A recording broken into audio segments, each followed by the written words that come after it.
Hello students, last class हमने पढ़ा था to make the more informative of equation और उसको हमने 3 पॉइंट्स में पढ़ने थे। फर्स्ट पॉइंट हमारा था to physical state of the reactant and product और सेकंड टर्म हमारी है to indicate the heat of energy in a equation. तो हम फर्स्ट टर्म को अच्छी तरीके से डिस्कस कर चुके थे। आई होप आपको अच्छा समझ में भी आया होगा। आज हम बात करेंगे कि एक इक्वेशन के अंदर हीट का क्या रोल होता है। तो स्टूडेंट्स, हम लोग लास्ट क्लास में भी हमने पढ़ा था कि रिएक्शन 2 टाइप्स की हो सकती हैं। First of all exothermic, another is endothermic. तो उसी केस को हम आज ब्रीफली डिस्कस करने वाले हैं। तो फर्स्ट है, हमने लिखा भी है कि there are 2 type of reaction on the basis of heat. Heat के बेसिस पर रिएक्शन 2 टाइप्स की हो सकती हैं। First, those reaction in which heat evolve as known as exothermic reaction. क्या मीनिंग है कि ऐसी रिएक्शन जो रिएक्शन के दौरान अपनी हीट को क्या करें, इवॉल्व करें, हीट को निकालें, तो ऐसी रिएक्शन को हम क्या कहते हैं बताओ? Exothermic reaction. कौन कौन से एग्जाम्पल हो सकते हैं? First, burning of carbon. अगर आप कार्बन को बर्निंग करें, कार्बन का कंबशन करें, कार्बन को जलाएं, तो हमें वो रिएक्शन एक्सोथर्मिक के फॉर्म में मिलेगी। कैसे? कि कार्बन प्लस ऑक्सीजन। देखिए स्टूडेंट्स, किसी भी सब्सटेंस को जलने के लिए, कंबशन करने के लिए हमने काय की जरूरत होती है? ऑक्सीजन की। तो कार्बन प्लस ऑक्सीजन कंबाइन होके CO2 का फॉर्मेशन करेगा। Clear? Plus some amount of heat. देखिए यहाँ आप हीट लिख सकते हैं, एनर्जी लिख सकते हैं, कोई फर्क नहीं है, एक ही बात है। Second, natural gas. Natural gas में आप मीथेन ले सकते हैं, CH4। अगर आप मीथेन का भी कंबशन करेंगे तो वहाँ भी वो रिएक्शन एक्सोथर्मिक रिएक्शन होने वाली है। कैसे? कि मीथेन, और अभी मैंने आपको बताया है कि किसी भी कंपाउंड का कंबशन करने के लिए, उसका बर्निंग करने के लिए आपको काय की ज़रूरत होती है? ऑक्सीजन। तो plus O2 is goes to CO2 plus H2O, 2H2O हो जाएगा। तो ऑक्सीजन अगर आप यहाँ चेक करें, ऑक्सीजन चेक करें 2 और 2 4, तो मुझे यहाँ 2 से मल्टीप्लाई करनी पड़ेगी। क्लियर? ये हम बैलेंसिंग ऑफ इक्वेशन में सीखेंगे, हम आगे जाके भी सीखेंगे। Plus energy. देखिए मैं आपको एक बात बता देता हूँ कि अगर किसी भी हाइड्रोकार्बन, अब आपके लिए एक नया टॉपिक आ गया हाइड्रोकार्बन, कोई टेंशन नहीं है। हाइड्रोकार्बन नाम से ही लग रहा है, हाइड्रो मतलब हाइड्रोजन और कार्बन का मतलब कार्बन। तो the compound which are formed by the carbon plus hydrogen are known as hydrocarbon. तो देखिए इसके अंदर कार्बन और हाइड्रोजन ही है, तो कार्बन और हाइड्रोजन होने की वजह से बताओ ये क्या हुआ? हाइड्रोकार्बन हुआ। तो देखिए जब भी किसी हाइड्रोकार्बन का आप कंबशन करेंगे तो बहुत सिंपल सी एक मेट्रिक बता रहा हूँ, जितना कार्बन उतना CO2। बताओ कार्बन कितना है? 1, तो 1 CO2। और देखिए यहाँ पे हाइड्रोजन कितना है? 4। तो हाइड्रोजन 4 है, तो जितना हाइड्रोजन है उसका ठीक आधा वाटर मॉलिक्यूल बनाइए, तो मैंने 2H2 बना लिया। क्लियर है? बहुत आसान है, दोबारा समझ लीजिए। जितना कार्बन उतना CO2, हाइड्रोजन के ठीक आधे वाटर बनाइए। क्लियर? और बाकी फिर इक्वेशन को आप क्या कर लीजिए? बैलेंस।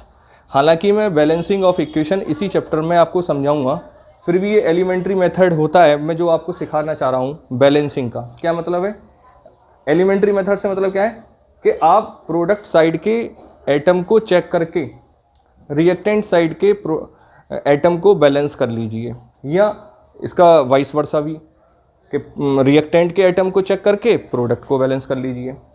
देखिए कैसे करा है मैंने, एक कार्बन, हाइड्रोजन 4, तो 2 से मल्टीप्लाई करिए, और ऑक्सीजन कितने थे? 4 थे, मैंने 2 से इधर भी मल्टीप्लाई कर लिए। क्लियर है ना? चलो नेक्स्ट, इसका अगर मैं थर्ड एग्जाम्पल आपके सामने पढ़ूं तो थर्ड एग्जाम्पल हो जाता है ग्लूकोज का। आप ग्लूकोज का मॉलिक्यूलर फार्मूला आपको आना चाहिए, नहीं आता है तो मैं बता देता हूँ। ग्लूकोज का होता है C6H12O6। दोबारा समझ लीजिए, कोई टेंशन नहीं है। ये हो गया ग्लूकोज।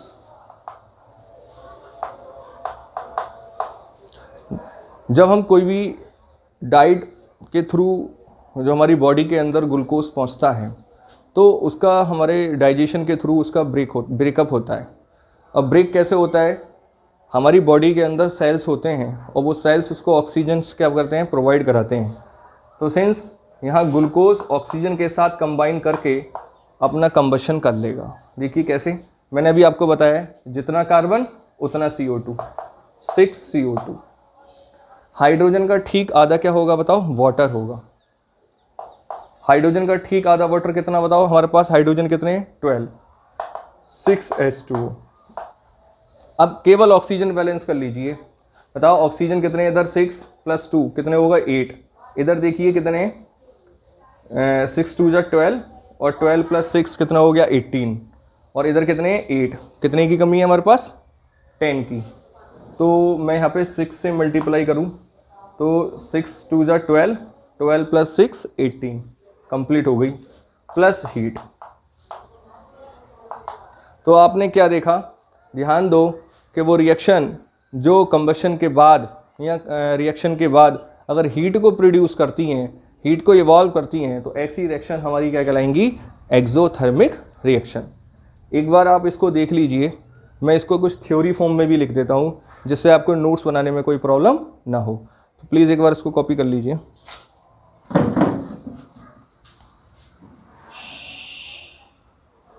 तो मैंने इसको थ्योरी फॉर्म में भी लिख दिया है, एक बार आप इसको भी देख लीजिए। तो फर्स्ट हमने क्या लिखा है कि the burning of carbon is in oxygen is an exothermic reaction, कि कार्बन का ऑक्सीजन के साथ में बर्निंग होना एक एक्सोथर्मिक रिएक्शन का ही एग्जाम्पल है। और मैंने यहाँ लिखा है, जरा इंपॉर्टेंट है, इस चीज़ को ध्यान दो, N exothermic reaction is indicate by the writing of heat और हीट, केवल हीट और हीट एनर्जी और just energy plus energy on the product side of the equation. देखो अभी मैंने इसी एग्जाम्पल को इक्वेशन फॉर्म में लिखा है कि carbon plus oxygen is goes to CO2 because this reaction is exothermic reaction, so put down the energy on the product side. तो मैंने अभी आपको बोला है, या तो आप इसको प्लस एनर्जी करके लिख सकते हैं या प्लस इसमें हीट लिख सकते हैं, कोई फ़र्क नहीं पड़ता, एक ही बात है। सेकेंड एग्जाम्पल यह है, the burning of natural gas is an exothermic reaction, all combustion reaction are exothermic reaction, कि नेचुरल गैस जो मीथेन होती है उसको ऑक्सीजन की प्रेजेंस में अगर हम इसका बर्निंग करें तो कार्बन डाइऑक्साइड प्लस वाटर मिलता है और some amount of energy release होती है, इसलिए एक्सोथर्मिक रिएक्शन का ये एग्जाम्पल है। ठीक है, और लास्ट इसका लिखा है मैंने, ये बहुत इंपॉर्टेंट है, लास्ट 2 ईयर पहले इसका बोर्ड में ये क्वेश्चन आया हुआ है। क्या है कि glucose undergoes the slow combustion by the combination of oxygen in the cells in our body to produce the energy. अभी मैंने आपको बताया भी था, जो भी हम डाइट लेते हैं वो कन्वर्ट हो जाता है ग्लूकोज में, और हमारी बॉडी के अंदर जो सेल्स होते हैं उसको ऑक्सीजन प्रोवाइड कराते हैं और उसका क्या हो जाता है, कंबशन हो जाएगा, और कंबशन होकर वो कार्बन डाइऑक्साइड प्लस वाटर में क्या हो जाएगा, ब्रेकअप हो जाएगा, और हमें एनर्जी मिलती है, जिससे हमारी बॉडी में जो एनर्जी आती है उसी से हम वर्क वगैरह करते हैं। ठीक है ना, तो एक बार आप इसको भी कॉपी कर लीजिए और हम इसका सेकंड पार्ट पढ़ेंगे, क्योंकि फर्स्ट पार्ट तो हमारी वो रिएक्शन थी जिसमें हीट इवॉल्व होती है और इसको हम एक्सोथर्मिक रिएक्शन कहते हैं। कुछ रिएक्शन ऐसे होती हैं जिनको हम हीट अपनी तरफ से प्रोवाइड कराते हैं, तो ऐसी रिएक्शन को हम एंडोथर्मिक रिएक्शन कहते हैं। एक बार आप इसको कॉपी कर लीजिए, उसको भी देखते हैं। आओ अब बात करते हैं अपने सेकंड पॉइंट की ओर। Those reaction in which the heat is absorb are known as endothermic reaction. अभी मैंने आपको बताया था कि रिएक्शन 2 टाइप्स की होती हैं, एक्सोथर्मिक एंड एंडोथर्मिक रिएक्शन, और अभी हमने डिस्कस करा था कि एक्सोथर्मिक रिएक्शन वो होंगी जिसमें हीट इवॉल्व होगी, हीट रिलीज होगी, बट एंडोथर्मिक रिएक्शन वो रिएक्शन होती हैं जिसमें हीट का हमने रिक्वायरमेंट होता है, यानी वो रिएक्शन हीट को क्या करती है, एब्जॉर्ब करती है। तो मैंने लिखा है, the reaction in which heat absorb are known as endothermic reaction. An endothermic reaction is usually indicated by the writing of heat or just energy on the reactant side। अभी आप ध्यान दें, एक्सोथर्मिक रिएक्शन में हम energy या heat को कौन सी side में लिखते थे, प्रोडक्ट साइड में। क्यों लिखते थे, क्योंकि वहाँ हीट रिलीज हो रही थी। बट इस रिएक्शन में, एंडोथर्मिक रिएक्शन में क्या होगा, हमने हीट को एब्जॉर्ब करना है, तो किस साइड लिखेंगे हम, रिएक्टेंट साइड। कुछ एग्जाम्पल्स हैं, आप उनको भी देख लीजिए। First, the reaction between the nitrogen and oxygen to form the nitrogen monoxide. N2 plus O2 is, देखो प्लस हीट, क्यों? क्योंकि इस रिएक्शन को कैरिड आउट करने के लिए मुझे हीट का क्या होगा, रिक्वायरमेंट होगा। क्या बनाए, क्या बनाए, देखो नाइट्रोजन मोनोऑक्साइड, प्लस हीट हमने किस साइड में लिखी है, रिएक्टेंट साइड में। आपको पता होना चाहिए रिएक्टेंट किधर होता है, इस साइड, और प्रोडक्ट किस साइड होता है, इस साइड। क्लियर है ना। Second point, all the decomposition reaction are endothermic reaction. जितनी भी डिकम्पोजिशन रिएक्शन होंगी उनको हम वो सारी रिएक्शन कहाँ काउंट होती हैं, एंडोथर्मिक रिएक्शन में। ठीक है ना। अब आप सोच रहे होगे ये डिकम्पोजिशन रिएक्शन क्या होती हैं। अब टेंशन ना लो, इसी चैप्टर में अगला टॉपिक हमारा टाइप्स ऑफ केमिकल रिएक्शन भी है, वहाँ भी डिस्कस करेंगे और मैं यहाँ भी बताता हूँ। डिकम्पोजिशन का मतलब है ब्रेकअप होना, टूट जाना। जब एक मॉलिक्यूल डिफरेंट मॉलिक्यूल के अंदर टूट जाए तो ऐसी रिएक्शन को हम क्या कहते हैं, डिकम्पोजिशन रिएक्शन। देखिए मैंने लिखा है all decomposition reaction are endothermic reaction, क्योंकि जब भी हम किसी एक मॉलिक्यूल को डिकम्पोज करते हैं, ब्रेक करते हैं, तो वहाँ हमें हीट का रिक्वायरमेंट होता है। इसका एक एग्जाम्पल है कैल्शियम कार्बोनेट। देखिए कैल्शियम कार्बोनेट का जब हम डिकम्पोजिशन करेंगे तो वहाँ मुझे हीट का रिक्वायरमेंट होगा। तो जैसे ही मैं कैल्शियम कार्बोनेट को हीट दूंगा तो वो किस में ब्रेक हो जाएगा, बताओ, कैल्शियम ऑक्साइड और कार्बन डाइऑक्साइड। इसको क्या बोलते हैं, कैल्शियम ऑक्साइड। चाहो लिख दूंगा,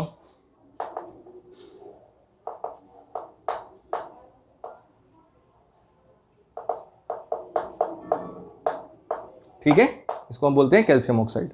और यहां एक बात मेरी ध्यान दो, अभी मैंने लास्ट वीडियोस में आपको बताया था कि जब भी किसी मेटालिक कार्बोनेट की रिएक्शन किसी भी एसिड से कराओगे, salt plus water plus CO2 बनाओगे।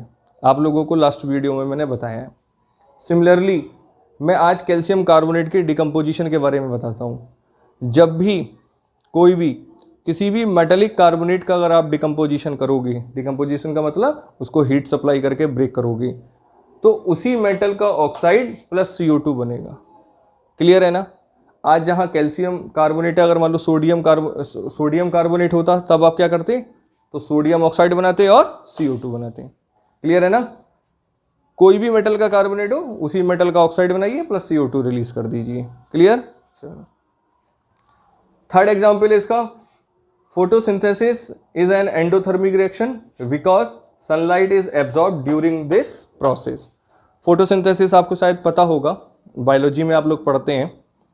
फोटोसिंथेसिस क्या होता है, जो प्लांट्स होते हैं अपना डाइट बनाने के लिए, अपना जो सोर्सेस होता है उनका डाइट बनाने के लिए, वो सनलाइट में अपनी फोटोसिंथेसिस करते हैं। जब जितने भी प्लांट्स वगैरह होते हैं जब उन पर सनलाइट पड़ती है तो वो सनलाइट को क्या करते हैं, एब्जॉर्ब करते हैं और उससे वो अपनी डाइट को कंप्लीट करते हैं। तो उस प्रोसेस को हम क्या बोलते हैं, बताओ, फोटोसिंथेसिस। ठीक है ना। आप लोग बायोलॉजी में अच्छी तरह से डिस्कस करे होंगे। तो फोटोसिंथेसिस की रिएक्शन भी एक कैसी रिएक्शन है, बताओ, एंडोथर्मिक रिएक्शन है। क्यों है, क्योंकि वहाँ सनलाइट को क्या करता है, वो प्लांट एब्जॉर्ब करता है। तो प्लांट जब सनलाइट को एब्जॉर्ब करेगा तो हीट का रिक्वायरमेंट हो रहा है ऑब्वियसली। तो ऐसी रिएक्शन भी कहाँ काउंट होंगी, बताओ, एंडोथर्मिक रिएक्शन में। और लास्ट है electrolysis of water to form the hydrogen and oxygen is also endothermic reaction.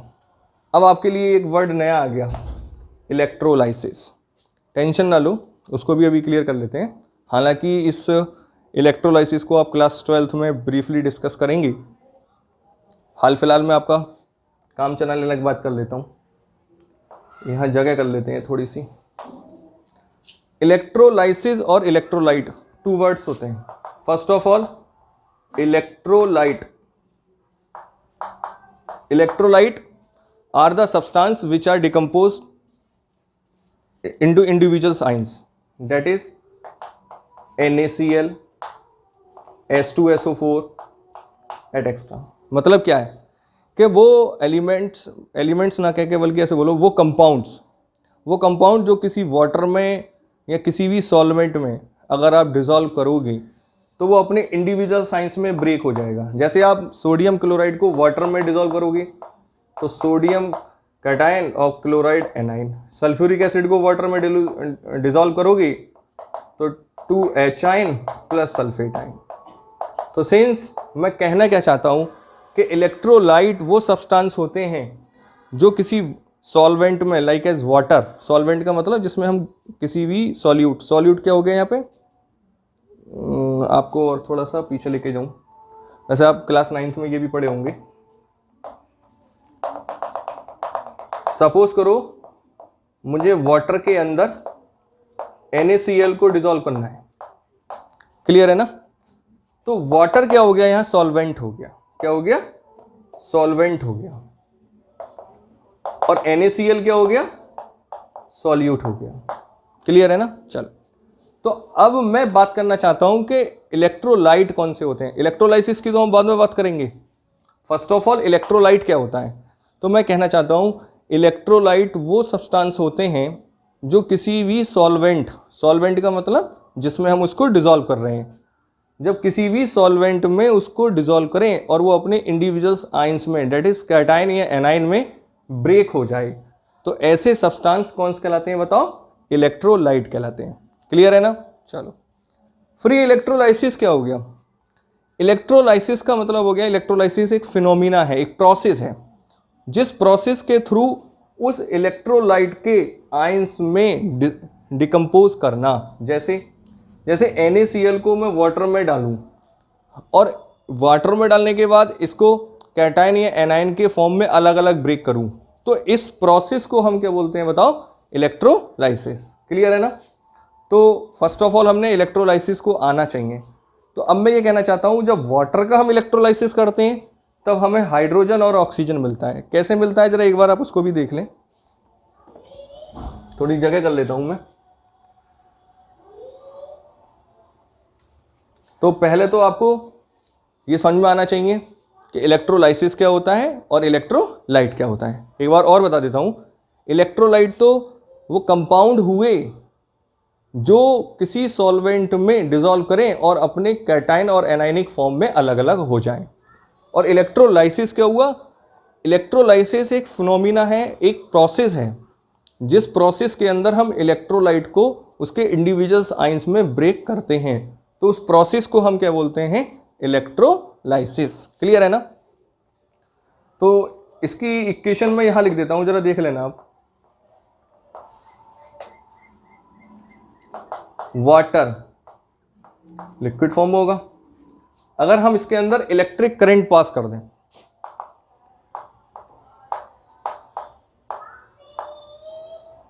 अगर हम इसके अंदर इलेक्ट्रिक करंट पास कर देंगे तो ये अपने इंडिविजुअल्स आयंस में ब्रेक हो जाएगा। कैसे, हाइड्रोजन गैस और ऑक्सीजन गैस।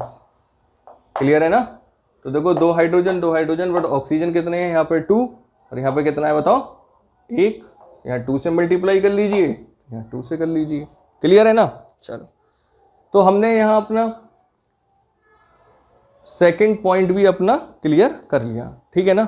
अब हम बढ़ेंगे अपने थर्ड टॉपिक की ओर, जो है हमारा कौन कौन सी कंडीशंस होंगी जो एक इक्वेशन को मोर इन्फॉर्मेटिव बनाएंगी। एक बार आप इसको कॉपी कर लीजिए। आओ बात करेंगे अपने थर्ड टॉपिक की ओर। एक्चुअली हम पढ़ क्या रहे थे, to make the more informative of equation. First पढ़ा था हमने physical state of reactant and product. Second हमने पढ़ा था हीट रिक्वायरमेंट, कि वो रिएक्शन एंडोथर्मिक होगी या एक्सोथर्मिक होगी। और थर्ड हम पढ़ रहे हैं to indicate the condition under which reaction take place. कहने का मीनिंग ये है कि जब कोई केमिकल रिएक्शन कैरिड आउट होती है तो वहाँ कौन कौन सी कंडीशन होंगी जिससे वो रिएक्शन आगे प्रोसीड करेगी। तो जो कंडीशन वहाँ हम अप्लाई करते हैं तो उसको भी एक सिंबॉलिक तरीके से उसको हम शो आउट करते हैं। फॉर एग्जांपल, अगर मान लो किसी भी रिएक्शन को कैरिड आउट कराने के लिए कुछ हीट का रिक्वायरमेंट है, तो हम प्लस हीट ना लिखकर रिएक्टेंट साइड में अपना जल्दी हम क्या काम कर लेते हैं, अगर मान लो किसी भी रिएक्शन में हमने हीट का रिक्वायरमेंट है तो उसके एरो के ऊपर हम डेल्टा का सिंबल लगाते हैं, ठीक है ना। जैसे अगर मान लो कोई केमिकल रिएक्शन सिंपली नहीं हो रही तो वहाँ हमें कोई कैटेलिस्ट यूज़ करना पड़ जाता है। जैसे कोई कैटेलिस्ट की रिक्वायरमेंट होती है तो उस कैटेलिस्ट का नेम या उसका मॉलिकुलर फार्मूला उस एरो के ऊपर हम लिख देते हैं। जैसे एक एग्जाम्पल से मैं आपसे बात करूं तो एग्जाम्पल फर्स्ट है, अगर मान लो हमने डिकम्पोजिशन ऑफ पोटेशियम क्लोरेट करना है, डिकम्पोजिशन ऑफ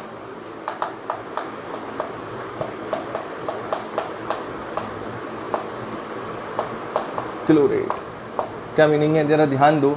अगर मैं KClO3, इसको हम क्या बोलते हैं बताओ, पोटेशियम क्लोरेट, अगर मैं इसका हीट करूं, तो मैं प्लस हीट यहाँ न लिखकर अगर मैं एरो के ऊपर डेल्टा लगा दूं, तो इसका मीनिंग है कि मुझे इस रिएक्शन में हीट सप्लाई करनी पड़ रही है।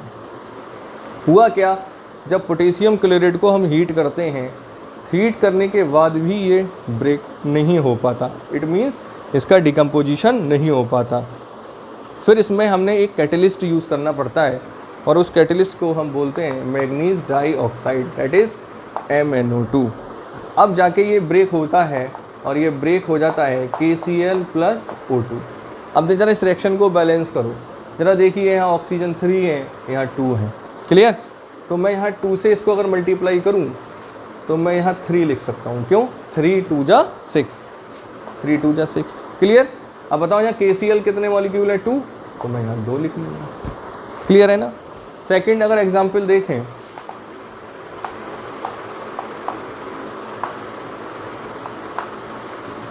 मैन्युफैक्चर ऑफ मिथेनॉल,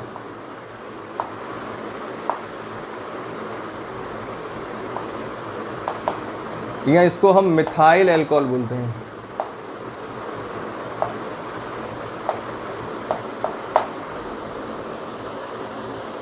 क्लियर, चलो तो इसका मैन्युफैक्चर कैसे होता है, जरा इसका आप ध्यान से सुने कि जब हम कार्बन मोनोऑक्साइड गैस की रिएक्शन हाइड्रोजन के साथ करते हैं तब जाके मीथेनॉल बनता है। अब होता क्या है कि डायरेक्ट कार्बन मोनोऑक्साइड और हाइड्रोजन कंबाइन करके मीथेनॉल नहीं बन सकता, तो यहाँ हमने कुछ कंडीशन लगानी पड़ती हैं। यहाँ कंडीशन होगी 300 degree temperature plus 3 atm pressure. जब आपको कार्बन मोनोऑक्साइड से और हाइड्रोजन को कंबाइन करके मीथेनॉल बनाना होता है, तब उस कंडीशन पे आपको 300 डिग्री टेम्परेचर और 300 atm प्रेशर लगाना होता है। अब देखा तब भी मीथेनॉल नहीं बन पाया, तो अब इसका मतलब ये है कि हमें इसमें कोई कैटलिस्ट को भी यूज़ करना पड़ेगा। तो यहाँ हम कौन सा कैटलिस्ट यूज़ करते हैं, यहाँ हम कैटलिस्ट यूज़ करते हैं zinc oxide plus chromium oxide. तो ये दो हमारे कैटलिस्ट यहाँ यूज़ होते हैं। तो स्टूडेंट्स ज़रा ध्यान दें, एक्चुअली हम पढ़ रहे हैं कि वो कौन कौन सी कंडीशन होंगी और उनको हम रिप्रेजेंट कैसे करते हैं। तो देखिए यहाँ कंडीशन जो है हमारी टेम्परेचर, प्रेशर और कैटलिस्ट तीनों एक साथ आ चुकी हैं। तो हमें एक इक्वेशन को मोर इन्फॉर्मेटिव बनाने के लिए वो कंडीशन कौन सी होती हैं उसको भी हमें शो आउट करना होता है, अब जाके यहाँ मिथेनॉल बनेगा। ज़रा रिएक्शन आप बैलेंस कर लें तो देखो यहाँ 4 हाइड्रोजन है, यहाँ 2 हैं, तो मुझे 2 से मल्टीप्लाई करनी पड़ेगी। तो स्टूडेंट्स यहाँ जाके हमने to make the more informative of equation को कंप्लीट कर लिया। एक बार आप इसे कॉपी कर लीजिए और नेक्स्ट टॉपिक हम पढ़ेंगे टाइप्स ऑफ केमिकल रिएक्शन।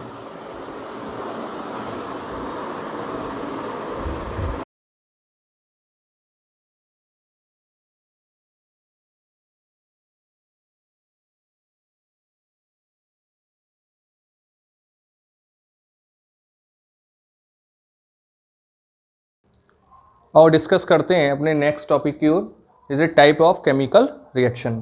तो बेसिकली हमारे सिलेबस में टाइप्स ऑफ केमिकल रिएक्शन में types of chemical reaction 5 types की होती हैं। फर्स्ट है कॉम्बिनेशन रिएक्शन, सेकंड है डिकम्पोजिशन रिएक्शन, थर्ड है डिस्प्लेसमेंट रिएक्शन और फोर्थ है डबल डिस्प्लेसमेंट रिएक्शन और लास्ट ऑक्सीडेशन एंड रिडक्शन। ठीक है ना। आओ अब डिस्कस करते हैं हम first, that is combination reaction. तो कॉम्बिनेशन रिएक्शन क्या होती है, इसको जरा समझना है हम लोगों को। तो लिखा भी है the reaction in which 2 or more than substance, the reaction in which 2 or more than substance combine to each other to form a single substance। क्या मीनिंग है कि ऐसी रिएक्शन जिसके अंदर 2 सब्सटेंस आपस में ज्वाइन होकर एक सिंगल सब्सटेंस बनाए तो ऐसी रिएक्शन को हम कॉम्बिनेशन रिएक्शन कहते हैं। देखो नाम से भी लग रहा है कॉम्बिनेशन, कंबाइन हो जाना। तो डेफिनेशन लिखी है, the reaction in which two or more than substance combine to form a single substance are called combination reaction. बहुत सारे एग्जाम्पल्स हैं, बहुत आसान है, आप ऐसे याद कर लोगे। फर्स्ट देखिए आप क्या है कि magnesium combine with oxygen to form magnesium oxide. देखो मैंने लिखा भी है।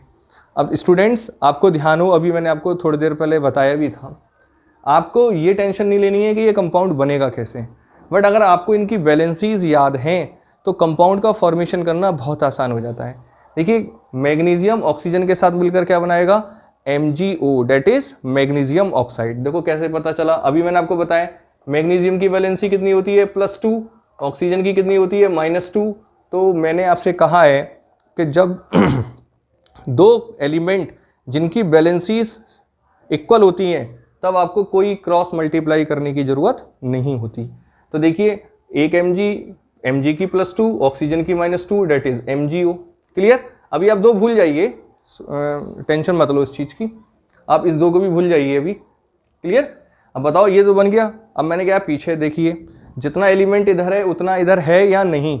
तो देखिए एक Mg कोई टेंशन नहीं, बट ऑक्सीजन कितने हैं 2, तो 2 करने के लिए मुझे यहाँ पे 2 से मल्टीप्लाई करनी होगी।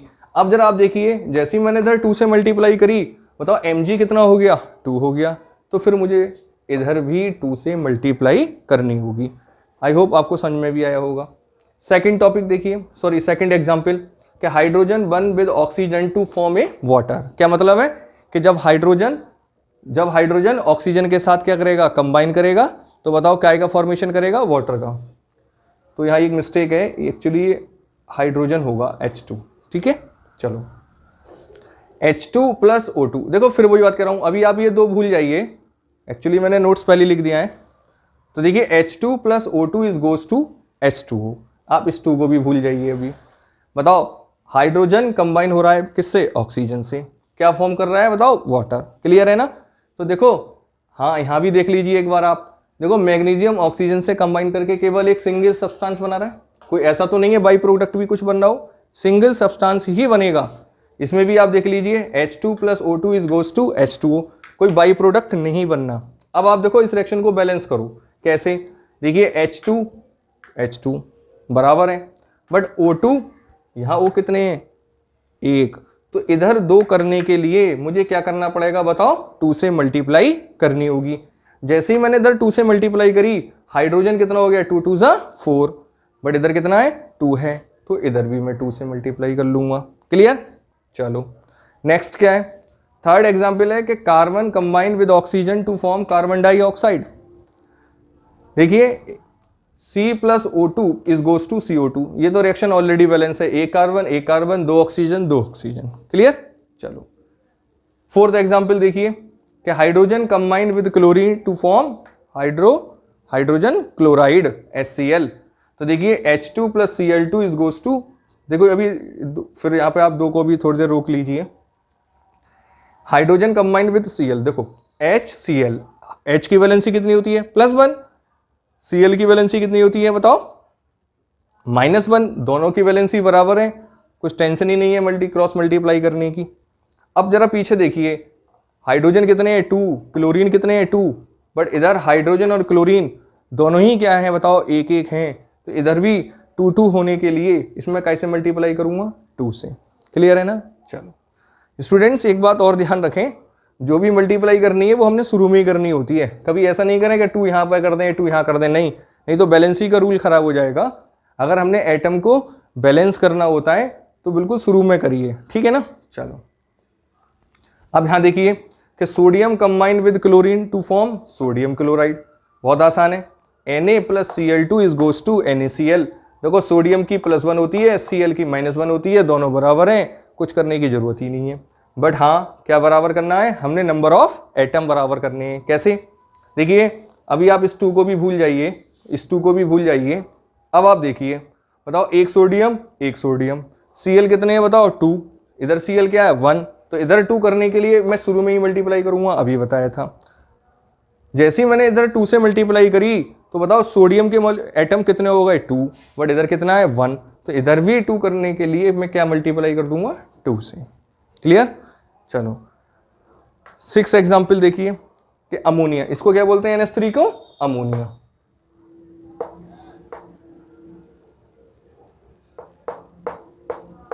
ठीक है ना, ammonia combine with HCl। Ammonia को जब कंबाइन करोगे कैसे बताओ? HCl से, तो क्या बनेगा? Ammonium chloride. क्या बनेगा? Ammonium chloride, that is NH4Cl। आपको अभी पता हो तो मैंने आपको बताया था कि अमोनियम की वैलेंसी कितनी होती है? NH4+1, ठीक है ना, और Cl की कितनी होती है? -1। देखो इक्वल हो गई वैलेंसी, कुछ करने की जरूरत ही नहीं है। एटम चेक कर लीजिए, एक नाइट्रोजन एक नाइट्रोजन, हाइड्रोजन कितने बताओ? 3 + 1 = 4, तो देखिए 4 हो गए, एक Cl, ठीक है ना। तो यहाँ हमने कॉम्बिनेशन रिएक्शन को कंप्लीट कर लिया। देखिए स्टूडेंट्स कुछ है ही नहीं, बहुत सिंपल टॉपिक है, डेफिनेशन भी बहुत सिंपल है। क्या है बताओ, क्या लिखना है? द रिएक्शन इन विच 2 और more than substance combine to form single substance. Clear है? देखिए यहां सब मिलकर कैसे बना रहे हैं बताओ? एक सिंगल सब्सटेंस बना रहे हैं।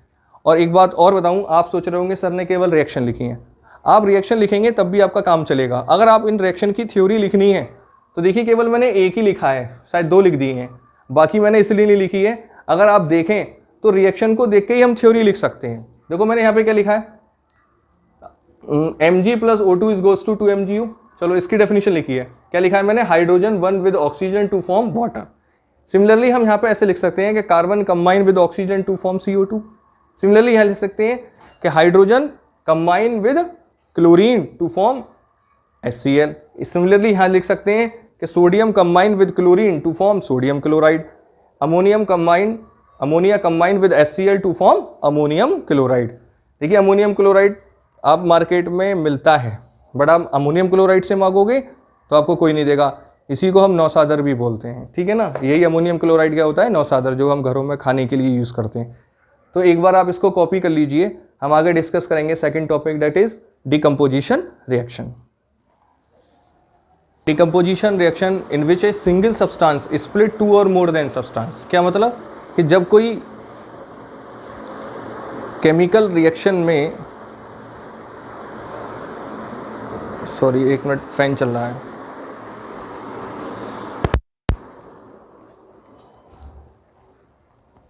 आओ डिस्कस करते हैं हम अपनी second types of chemical reaction में। Second types of chemical reaction है हमारी डिकम्पोजिशन रिएक्शन। जैसे कि इसके नाम से लग रहा है कि डिकम्पोजिशन रिएक्शन यानी ब्रेक होना, स्प्लिट होना। डिकम्पोजिशन का मतलब होता है टूटना, ब्रेक होना। तो इसका डेफिनेशन अगर हम बात करें तो in which reaction a single substance is split into 2 और मोर देन कंपाउंड। क्या मीनिंग है कि the reaction in which a compound split 2 और more than substance are known as decomposition reaction. ध्यान दें, एक इंपॉर्टेंट पॉइंट भी लिखा है मैंने नोट करके कि a decomposition reaction is just opposite of combination reaction. क्या मीनिंग है कि जहां कॉम्बिनेशन रिएक्शन में हम देख रहे थे कि 2 सब्सटेंस आपस में मिलकर एक सिंगल सब्सटेंस बना रहे थे, वहीं डिकम्पोजिशन रिएक्शन में एक सिंगल सब्सटेंस डिकम्पोज होकर 2 और मोर देन कंपाउंड का फॉर्मेशन कर रहे हैं, ठीक है ना। कुछ एग्जाम्पल्स हमने लिखे हैं। फर्स्ट एग्जाम्पल है कि calcium carbonate heated it decompose to give calcium oxide and carbon dioxide. देखिए कैल्शियम कार्बोनेट, तो स्टूडेंट्स मैंने आपको पहले ही बताया है, आपको नाम से फार्मूले बनाने आने चाहिए। नाम से लग रहा है, देखो कैल्शियम कार्बोनेट, कैल्शियम और कार्बोनेट। CO3 को क्या बोलते हैं? कार्बोनेट। कैल्शियम को क्या बोलते हैं? Ca। बताओ कैल्शियम की वैलेंसी कितनी होती है? +2। कार्बोनेट की कितनी होती है? -2। बताओ मुझे कुछ करना ही नहीं है, क्यों? क्योंकि दोनों की वैलेंसी बराबर है। तो अब होना क्या है जरा आप देख लीजिए। ये बात मैंने अपने लास्ट लेक्चर में भी शायद आपको बताया था, और मैंने बताया था आपको कि अगर किसी भी मेटेलिक कार्बोनेट को आप हीट करोगे तो उसी मेटल का ऑक्साइड प्लस CO2 बनाओगे। तो आप देखें कि कैल्शियम का कार्बोनेट है, जैसे ही आपने कैल्शियम कार्बोनेट को हीट करा तो कैल्शियम ऑक्साइड प्लस CO2। अब देखो इसका भी फार्मूला आपको बनाना आना चाहिए। कैल्शियम ऑक्साइड मतलब कैल्शियम के साथ ऑक्सीजन को ऐड करना। तो कैल्शियम की +2 वैलेंसी होती है, ऑक्सीजन की -2 होती है, कोई प्रॉब्लम ही नहीं है, प्लस CO2। क्लियर? चलो नेक्स्ट क्या है। सिमिलरली अगर हम पोटेशियम क्लोरेट KClO3, पहले भी पढ़ चुके हैं इस एग्जाम्पल को, जब पोटेशियम क्लोरेट को आप हीट करोगे तो KCl प्लस ऑक्सीजन बनता है। अब आप देखो वही वैलेंस वाली बात आ रही है। आप चाहो तो एक बार इनको रफ कर लीजिए, मैं आपके सामने बैलेंस करके दिखा दूंगा। अब आप जरा ध्यान से देखिए कि पोटेशियम क्लोरेट का फार्मूला क्या होता है, KClO3। तो जैसे ही आप इसको स्ट्रांगली हीट करोगे तो KCl निकल के अलग चला जाएगा, प्लस ऑक्सीजन बन जाएगा। आओ आप चेक कर लेते हैं, बताओ एक KCl, बट ऑक्सीजन कितने हैं हमारे पास, 3, इधर कितने हैं, 2। तो एक तरीका ये भी है, बताओ 2 में किससे मल्टीप्लाई करूं कि 3 हो जाए, वही 1.5, डेट इज 3/2। तो जैसे ही आप इसको 3/2 से मल्टीप्लाई करोगे तो 2 से 2 कट जाएगा, 3 रह जाएगा।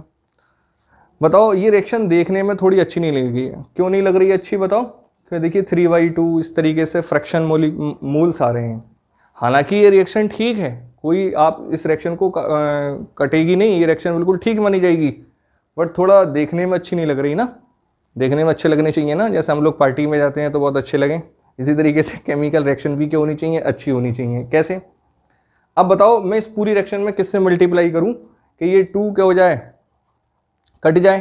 तो बताओ अगर मैं पूरी रिएक्शन में 2 से मल्टीप्लाई करूं तो 2 से मल्टीप्लाई यहाँ करनी पड़ेगी, 2 से यहाँ करेगी, और जैसे ही मैं 2 से मल्टीप्लाई करूंगा तो वो 2 से 2 ये कैंसिल हो जाएगा, तो यहाँ केवल कितना रह जाएगा, 3। सही तरीके से लिख लो, ठीक है, शायद समझ में आ गया होगा। चलो नेक्स्ट देखिए, ये 2 एग्जाम्पल बहुत इंपॉर्टेंट हैं, कई बार बोर्ड में आ चुके हैं, इसलिए आप इन 2 एग्जाम्पल पे जरा ज़्यादा ध्यान दें। क्या है जरा इन 2 में देखिए आप। थर्ड एग्जाम्पल है, क्या मैं आपको बता देता हूँ।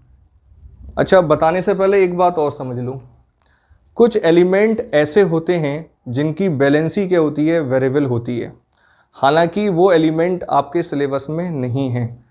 एक आयरन ऐसा एलिमेंट है जहाँ कुछ एग्जाम्पल आपको पढ़ने पड़ेंगे। तो मैं आपको एक बात बताना चाहता हूँ, जगह की प्रॉब्लम है, यहाँ डिस्कस कर लें, थोड़ा सा रफ कर लेंगे बाद में। आयरन जो होता है Fe, इसकी 2 वैलेंसी होती हैं, एक +2 और एक +3। ध्यान देना, आयरन की वैलेंसी कितनी होती है, +2 और +3। अब स्टूडेंट्स ये क्यों होती है, ये 12th क्लास की बात है, हम क्लास 11th में इसको डिस्कस करेंगे, बट क्लास 10th में हम ज़्यादा इस बारे में बात नहीं करेंगे क्योंकि वो आपके लेवल से थोड़ा ऊपर हो जाएगा। तो ध्यान दो, आयरन की वैलेंसी 2 होती हैं, एक +2 और एक +3। तो अब होता क्या है कि अगर +2 की वैलेंसी में कोई कंपाउंड बनेगा तो उसमें हम अस यूज करेंगे। क्या यूज करेंगे, अस, OUS। अगर +3 में कोई कंपाउंड बनेगा तो हम उसको इक में काउंट करेंगे। क्या मतलब है, जगह तो बहुत ही कम हो गई भाई, शायद आपने ऊपर का कॉपी कर लिया होगा, एक बार आप इसको कॉपी कर लीजिए। हाँ हो गया होगा शायद। अब तो मैं थोड़ा सा ऊपर जगह कर लेता हूँ, इसको जरा मैं ऊपर डिस्कस कर लूँगा क्योंकि जगह कम है यहाँ, ठीक है। एक बार जरा मैं इसको रफ कर लेता हूँ और इसको भी रफ कर लेता हूँ।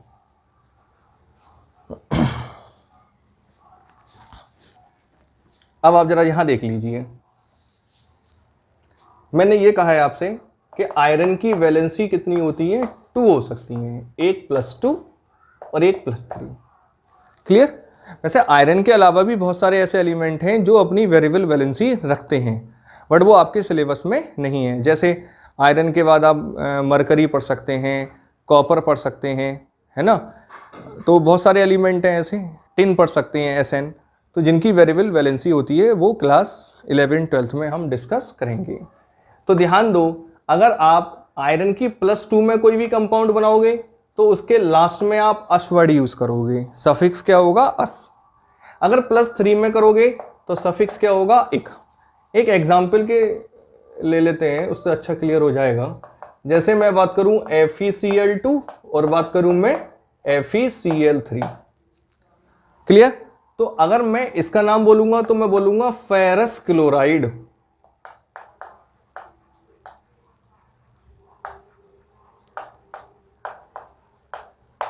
अगर मैं बात करूं FeCl3 की तो इसका नाम लिखेंगे फेरिक क्लोराइड।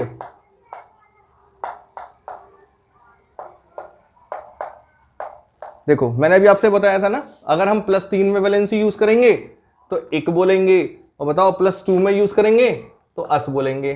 अब आप ये कहोगे कि सर हमें कैसे पता चलेगा कि +2 है या +3 है? तो जरा आप ध्यान दो, बताओ अगर मैं इसकी +2 मानूंगा, क्लोरीन की तो -1 होती है, तो -1 यहां लिखूंगा। तो देखो 1 को तो हम लिखते ही नहीं है, 2 को लिखते हैं, तो देखो मैंने 2 लिख दिया। अब जरा यहां देखो आप, इसकी मैंने +3 मानी है, इसकी -1 मानी है। कैसे? क्लोरीन की -1 होती है तो 1 तो हम लिखेंगे नहीं, बट आयरन की कितनी होती है 3, तो देखो मैंने यहाँ लिखा है। तो स्टूडेंट्स इसको जरा ध्यान दें कि अगर आयरन की +2 होगी तो उसे हम अस के साथ लिखेंगे, अगर आयरन की +3 होगी तो उसे हम इक के साथ लिखेंगे। तो हमारा थर्ड और फोर्थ एग्जाम्पल बहुत इंपॉर्टेंट है, बोर्ड में कई बार इस पर क्वेश्चन आए हैं। जरा ध्यान दो, क्या लिखा हुआ है कि द ग्रीन कलर, देखो होता क्या है मैं आपको समझा देता हूं। मैं फेरस सल्फेट कैसे कलर का होता है? ग्रीन कलर का। अगर आप फेरस सल्फेट को टेस्ट ट्यूब में भर के उसको स्ट्रांगली हीट करोगे तो वो ब्राउन कलर में चेंज हो जाएगा। ऐसा क्यों होता है? क्योंकि फेरस सल्फेट से फेरिक ऑक्साइड बन जाता है। क्या बन जाता है?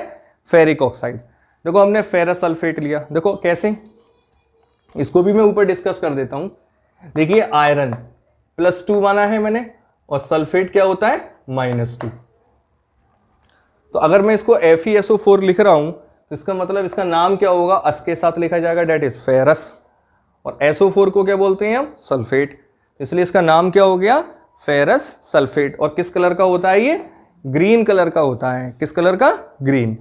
और जैसे ही आप इसको स्ट्रांगली हीट करोगे, देखो हमने बताया है आपको, इस डेल्टा का सिंबल क्या होता है? हीट से। To more informative of equation में हमने डिस्कस करा था। तो जैसे ही हम इसको हीट करेंगे तो बताओ ये कहाँ चेंज हो जाएगा? फेरिक ऑक्साइड में। तो जरा आप ध्यान दो, फेरिक ऑक्साइड का फार्मूला कैसे बनाएंगे हम? देखो आप Fe और O, क्योंकि ऑक्साइड है। अब ऑक्सीजन की वैलेंसी तो 2 होती है। अब यहाँ के देखो नाम क्या लिख रहा है? फेरिक इक। इक का मतलब आयरन की +3 वैलेंसी है, तो 3 में यहाँ लिखूंगा। तो बताओ क्या बन गया? Ferric oxide. और ये किस कलर का होता है? ब्राउन कलर का। और साथ में SO2 और SO3 गैस क्या हो जाएगी? एलिमिनेट हो जाएगी। सॉरी। कई बार क्वेश्चन आया है कि what colours are appears on the heating of ferrous sulphate, तो आप लिख सकते हो simply brown colour, that is ferric oxide.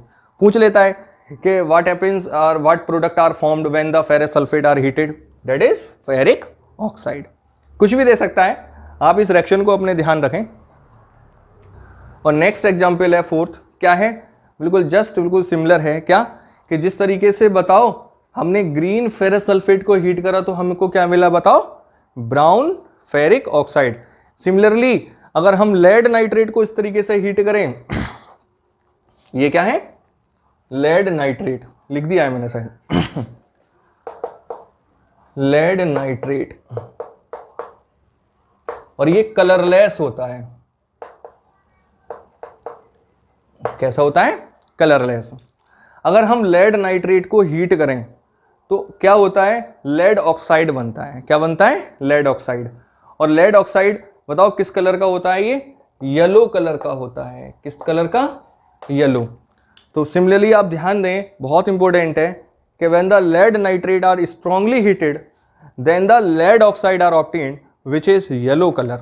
तो बहुत इंपॉर्टेंट हो गया कि देखिए यहां हमने कलरलेस कंपाउंड लिया है, कौन? Lead nitrate. अगर मैं इसको हीट करूंगा तो येलो कलर का कौन बनेगा? बताओ लेड ऑक्साइड फॉर्म हो जाएगा।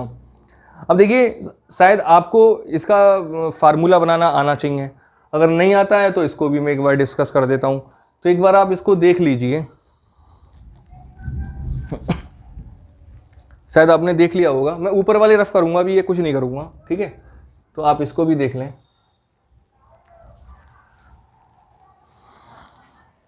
ध्यान दो, देखिए लेड, मैं आपको पहले ही बता चुका हूं लेड की वैलेंसी कितनी होती है? +2। और बताओ नाइट्रेट की कितनी होती है? -1। तो बताओ अगर हम भाई ये इसकी वैलेंसी इधर आएगी, इसकी इधर आएगी, तो 1 को तो लिखेंगे ही नहीं, पर 2 को लिखेंगे, तो ये होल ट्वाइस होगा। बहुत इंपॉर्टेंट है, जरा ध्यान दें। ऐसा नहीं है कि 2 आप इस तरीके से लिख दें, बस कोई ब्रैकेट नहीं लगाएं, तो ये गलत हो जाएगा। इसका मीनिंग है इस 2 की मल्टीप्लाई केवल ऑक्सीजन में हो रही है, जबकि होनी किस में? पूरे पूरे मॉलिक्यूल के अंदर, दैट इज पूरे इस रेडिकल के अंदर नाइट्रेट के। अब देखो लेड ऑक्साइड पीवी की वैलेंसी कितनी होती है +2, ऑक्सीजन की कितनी होती है -2, तो दोनों कंबाइन हो जाएंगे, किसी से कोई मल्टीप्लाई करने की जरूरत नहीं है। तो बहुत इंपॉर्टेंट है, इसको देख लीजिए। साथ में NO2 और ऑक्सीजन गैस का क्या हो जाता है, एलिमिनेशन हो जाता है। तो ये दोनों एग्जाम्पल बहुत इंपॉर्टेंट है, एक बार आप इसको कॉपी कर लीजिए। कुछ एग्जाम्पल और हैं, उनको मैं भी डिस्कस करूंगा। आओ बात करते हैं अपने नेक्स्ट एग्जाम्पल की ओर। नेक्स्ट एग्जाम्पल है कि अगर हम एसिडिक वाटर के अंदर अगर हम इलेक्ट्रिक करंट पास करें तो वो वाटर हाइड्रोजन और ऑक्सीजन में ब्रेक हो जाता है। क्या मतलब है कि when the electric current is pass through the acidic water it decompose to give the hydrogen and oxygen. देखिए मैंने वाटर लिखा है, ये क्या है बताओ, वाटर। अगर इस एक बीकर ले लीजिए, उसमें प्योर वाटर ले लीजिए और उसमें कुछ ड्रॉप हम एसिड की डाल दें। अब हम उस वाटर के अंदर एक कैथोड और एक एनोड लगा के इलेक्ट्रिक करंट पास करें तो वहाँ हमें हाइड्रोजन और ऑक्सीजन गैस मिल जाएगी। तो स्टूडेंट्स अगर आप यहाँ देखें तो वाटर का भी क्या हो रहा है बताओ, डिकम्पोजिशन हो रहा है, क्योंकि वाटर एक सिंगल सब्सटेंस है, वो ब्रेकअप होके बताओ हाइड्रोजन और ऑक्सीजन में ब्रेक हो रहा है। क्लियर है ना। नेक्स्ट एग्जाम्पल, सिमिलरली अगर हम सोडियम क्लोराइड का एक सॉल्यूशन बना लें और उसमें भी हम इलेक्ट्रिक करंट पास करें तो वहाँ सोडियम मेटल अलग सेपरेट हो जाएगी और क्लोरीन अलग। तो it is the also example of the decomposition reaction. क्यों? क्योंकि सोडियम क्लोराइड जो एक सिंगल कंपाउंड था वो ब्रेक होके बताओ कहाँ जा रहा है, सोडियम और क्लोरीन गैस में। इसको क्या बोलते हैं हम, सोडियम क्लोराइड। क्लियर।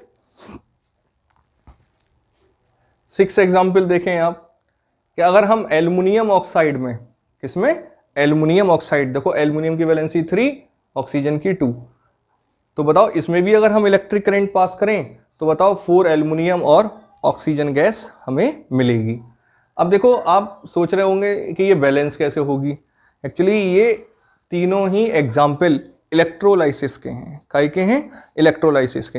हालांकि आपको केवल 3 रिएक्शन से ही काम चल जाएगा, फिर भी मैं एक रिएक्शन को आपको ब्रीफली डिस्कस कर दे रहा हूँ। ये सारी रिएक्शनें आप क्लास 12th में फर्दर पढ़ेंगे, वहाँ हम इनको ब्रीफली डिस्कस करते हैं, बट स्टिल एक रिएक्शन में आपको डिस्कस कर रहा हूँ। सपोज करो NaCl का सॉल्यूशन हम, ये होता क्या है एक्चुअली, ये प्रोसेस एक इलेक्ट्रोलाइसिस प्रोसेस है। क्या है देखो आप जरा एक बार,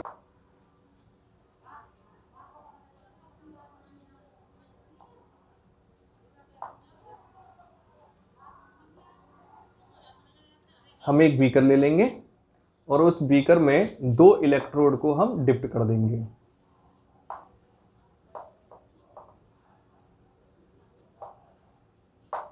एक्चुअली ये दोनों ग्रेफाइट की रॉडें ही होती हैं और इसको हम एक बैटरी से क्या कर देंगे, कनेक्ट कर देंगे। बताओ जो नेगेटिव टर्म होगा उसको हम बोलते हैं कैथोड और जो पॉजिटिव बैटरी के टर्मिनल से जुड़ेगा उसे हम बोलते हैं एनोड। क्लियर। अब हम क्या करेंगे, इसमें NaCl का एक सॉल्यूशन इसमें हम फिलअप करेंगे। बताओ ये क्या होगा, NaCl का सॉल्यूशन, या मोल्टन NaCl ले सकते हो आप। अब बताओ NaCl क्या होता है, एक इलेक्ट्रोलाइट होता है। क्या होता है, इलेक्ट्रोलाइट। और इलेक्ट्रोलाइट किस फॉर्म में करेंगे, अपनी आयंस की फॉर्म में। हमने बताया था ना कि इलेक्ट्रोलाइट वो सब्सटेंस होते हैं जो किसी सॉल्वेंट में या वाटर में डिसॉल्व करें और अपनी वो आयंस के फॉर्म में क्या हो जाए, ब्रेक हो जाए। अब यहाँ 2 रिएक्शन प्रोसीड होंगी, एक कैथोड पर और एक एनोड पर। तो फर्स्ट हम कैथोड पे चेक करते हैं, ऐसे लिखो एट कैथोड, कि कैथोड पर क्या होने वाला है। कैथोड पर अगर आप देखें तो बताओ कैथोड कैसा होता है, नेगेटिव, और नेगेटिव पर कौन से आयंस जाएंगे हमारे, पॉजिटिव। इसका मतलब सोडियम आयन सब कैथोड की तरफ माइग्रेट होने स्टार्ट हो जाएंगे। तो अब जरा ध्यान दो कि सोडियम प्लस आयन कहाँ पहुंचेगा, कैथोड पर। बताओ सोडियम के ऊपर पॉजिटिव चार्ज क्यों आया है, क्योंकि सोडियम एक इलेक्ट्रॉन लूज कर चुका है। अब देखो जब इसने इलेक्ट्रॉन लूज कराए तो जो लूज हुआ इलेक्ट्रॉन है इसे वापस दिलाओ, तो +1 sodium is goes to sodium metal. तो देखो अब होगा क्या, जैसे ये प्रोसेस स्टार्ट होगा, जैसे ही हम इलेक्ट्रिक करंट इसमें पास करेंगे तो ये सोडियम आयन, बताओ, सोडियम की फॉर्म में कहाँ पहुंचने लगेगा, कैथोड पर, और इस तरीके से ये कैथोड पर क्या होने लगेगा, धीरे धीरे डिपॉजिट हो जाएगा। चलो जी, अब हम सेकंड देखेंगे क्या, एट एनोड। बताओ एनोड कैसा होता है हमारा, पॉजिटिव, और कैथोड कैसा होता था, नेगेटिव। तो बताओ एनोड पॉजिटिव है तो पॉजिटिव पर कौन से आइंस पहुंचेंगे, नेगेटिव, और नेगेटिव कौन है बताओ, क्लोरीन। तो क्लोरीन सब कहां पहुंचने लगेगी बताओ, एनोड पर। तो क्लोरीन पर कैसा चार्ज है, नेगेटिव। क्लियर। अब नेगेटिव चार्ज है तो नेगेटिव चार्ज क्यों आया है, क्योंकि इसने एक इलेक्ट्रॉन गेन कर रखा है। तो जो इसने इलेक्ट्रॉन लिया है, लिया हुआ इलेक्ट्रॉन इससे छीन लो, या ये इलेक्ट्रॉन लूज करेगा। तो देखिए क्या बनेगा कि क्लोरीन +1 इलेक्ट्रॉन। क्लियर है। चलो अब जरा ध्यान दो, हम जानते हैं कि जो नॉन मेटल होते हैं, नॉन मेटल जैसे क्लोरीन है, ऑक्सीजन है, हाइड्रोजन है, वो एटॉमिक फॉर्म में नहीं रह सकते। जानते हैं ना, atom is the smallest particle which can not exist in a single form. अगर एटम एग्जिस्ट ही नहीं करता तो किसी भी नॉन मेटल का एलिमेंट एटॉमिक फॉर्म में एग्जिस्ट नहीं करेगा। आपने कभी क्लोरीन को Cl में नहीं लिखा हुआ देखा होगा, ऑक्सीजन को O फॉर्म में नहीं लिखा होगा, O2 ही होता है। तो इसका मतलब क्या है, अब दो क्लोरीन आपस में मिलकर कौन सी गैस का फॉर्मेशन कर देंगी, Cl2 का, कि Cl + Cl is goes to Cl2। Clear. चलो अब जरा आप चेक करो, बताइए इधर दो क्लोरीन कब आएंगे, जब दो इधर होंगे। इसका मतलब हमने यहाँ 2 से मल्टीप्लाई करनी होगी, तो 2 क्लोरीन, 2 यहाँ, और 2 ही इलेक्ट्रॉन लूज होंगे। क्लियर। अब इस फाइनल इस इक्वेशन को हम टोटल कर लेते हैं। करो जरा, बताओ भाई, 2 क्लोरीन 2 क्लोरीन कैंसिल। क्लियर है। चलो अब ये जोड़ेंगे तो क्या आएगा बताओ, 2 क्लोराइडाइन इज गोज टू, बताओ इधर क्या बचा, ये Cl2 + 2 इलेक्ट्रॉन। क्लियर। चलो आओ ऊपर देख लेते हैं हम। अब फाइनली हमारे पास एनोड पर ये रिएक्शन आ चुकी है और कैथोड पर ये रिएक्शन आ चुकी है। टोटल इक्वेशन कब बनेगी, जब कैथोड और एनोड की दोनों रिएक्शन ऐड हो जाएं। अब स्टूडेंट्स जरा ध्यान दो, जब भी हम कैथोड और एनोड की रिएक्शन को ऐड करते हैं तो फाइनली इलेक्ट्रॉन कैंसिल आउट होना चाहिए, बट यहाँ तो एक ही इलेक्ट्रॉन है और यहाँ कितने इलेक्ट्रॉन है बताओ, 2। और इलेक्ट्रॉन हमेशा अपोजिट साइड के करते हैं, इधर का प्रोडक्ट का, सॉरी इधर का रिएक्टेंट का तो इधर का प्रोडक्ट का। क्लियर। तो अब यहाँ भी फाइनली 2 इलेक्ट्रॉन हो जाएं तो इस इक्वेशन में हम 2 से मल्टीप्लाई कर लेंगे। कैसे मल्टीप्लाई करेंगे, 2 से। क्यों, कि इलेक्ट्रॉन 2 हो जाएंगे तो ये 2 इलेक्ट्रॉन कैंसिल हो जाएंगे। तो अब जरा देखो, फाइनली हमने इक्वेशन को ऐड करना है, तो ध्यान दो, ये 2 इलेक्ट्रॉन ये हो जाएंगे, 2 इलेक्ट्रॉन ये, दोनों क्या हो गए बताओ, कैंसिल। तो इधर से क्या बचेगा, ये 2 सोडियम आयन। क्लियर। चलो और इधर का क्या बचेगा, देखो 2 chloride ion is goes to, बताओ इधर से क्या बचेगा, 2 सोडियम, और इधर से क्या बचा देखो, Cl2। या इस इक्वेशन को हम इस तरीके से लिख सकते हैं, 2 सोडियम 2 क्लोरीन मिलकर 2 NaCl बना देंगे, is goes to 2 sodium + Cl2। Check करो this equation and this same है ना। तो स्टूडेंट्स मैं ये कहना चाहता हूँ कि ये इक्वेशन इस प्रोसेस के थ्रू होती है, हालांकि ये हमारे सिलेबस का पार्ट नहीं है। मैं बस केवल इस इक्वेशन को ब्रीफली डिस्कस कर रहा था जिससे आपकी नॉलेज थोड़ी सी क्या हो, इम्प्रूव। ये सब 11th-12th का पोर्शन है, अगर आपकी समझ में आता है तो ठीक है, अगर नहीं आया है तो आप इसकी टेंशन न लें, आप इसे छोड़ सकते हैं क्योंकि आपके सिलेबस का ही पार्ट नहीं है। तो हम यहाँ देखें कि डिकम्पोजिशन रिएक्शन के हमने यहाँ पे 5th, सॉरी ये नंबर चेंज कर लो, ये 5th हो जाएगा तो ये 6 हो जाएगा और ये 7 हो जाएगा। तो हमने देखे 5, 6, 7 ये तीनों ही एग्जाम्पल डिकम्पोजिशन के हैं और यहाँ हमने तीनों में ही इलेक्ट्रिक करंट पास करी है और उसका क्या करा है हमने, डिकम्पोजिशन करा है। तो ओवरऑल मैं आपको एक बात और बताना चाहता हूँ, ये जो प्रोसेस है, हालांकि ये डिकम्पोजिशन रिएक्शन तो है, बट इसका एक दूसरा भी नाम होता है इस रिएक्शन का, सॉरी रिएक्शन तो नहीं कहोगे, इस प्रोसेस का एक नाम दूसरा दोगे जिसका नाम होता है इलेक्ट्रोलाइसिस। इस प्रोसेस को हम क्या नाम देते हैं, इलेक्ट्रोलाइसिस। क्लियर। तो सेकेंडली हम यहाँ और एक यूज देखें तो हमने देखा जैसे ही हमने NaCl में इलेक्ट्रिक करंट पास करी और देखा तो कैथोड पर कौन सी मेटल डिपॉजिट हो गई, Na, दैट इज सोडियम। तो अगर हम देखें कि डिकम्पोजिशन रिएक्शन के यूज क्या हैं, तो इसका फर्स्ट यूज यही है जो इस रिएक्शन में देखा गया है। क्या देखा गया है, मैं आपको बताऊं कि जब किसी भी मेटल का ऑक्साइड या क्लोराइड होता है तो हम इस प्रोसेस को यूज करके उससे मेटल को क्या कर लेते हैं बताओ, सेपरेट कर लेते हैं। तो एक इसका बहुत बड़ा एडवांटेज भी है ये कि हम मेटल को क्या कर सकते हैं बताओ, एक्सट्रैक्ट कर सकते हैं from the oxide and chloride. अगर किसी मेटल का क्लोराइड और ऑक्साइड है तो हम डिकम्पोजिशन रिएक्शन करके उस मेटल को वहां से क्या कर लेंगे, सेपरेट कर लेंगे। देखो लिखा भी है कि the decomposition reaction carried out by the electricity are used to extract the several metal from their naturally occurring compound like chloride and oxide.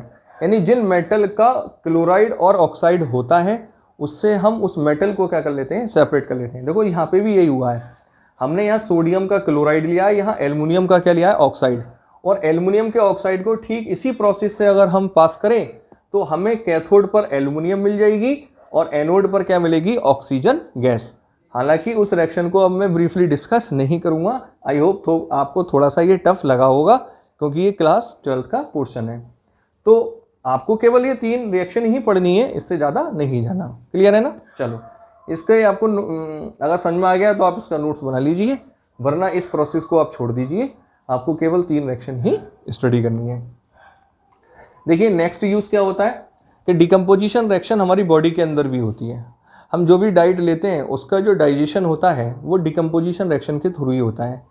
Actually हम होता क्या है कि हम जो भी डाइट लेते हैं उसके अंदर क्या होता है, स्टार्च, और उस स्टार्च को डाइजेशन जब करते हैं हम, उसका अंदर जब डाइजेशन होता है तो उसका ब्रेकअप हो जाता है और डिफरेंट मॉलिक्यूल्स बनते हैं और साथ में हमें एनर्जी भी मिलती है जिससे हम अपनी बॉडी से वर्क करते हैं। तो लिखा भी है क्या कि the digestion of food in our body in a example of decomposition reaction. तो स्टूडेंट्स हमने यहाँ डिकम्पोजिशन रिएक्शन को अच्छी तरीके से कंप्लीट कर लिया है। आई होप आपको समझ में भी आया होगा। एक बार आप इसको कॉपी कर लीजिए, हम नेक्स्ट डिस्प्लेसमेंट रिएक्शन पढ़ेंगे। और डिस्कस करते हैं अपने third types of chemical reaction. Third type of chemical reaction है डिस्प्लेसमेंट रिएक्शन। तो जैसे नाम से लग रहा है डिस्प्लेसमेंट रिएक्शन, किसी को डिस्प्लेस कर देना।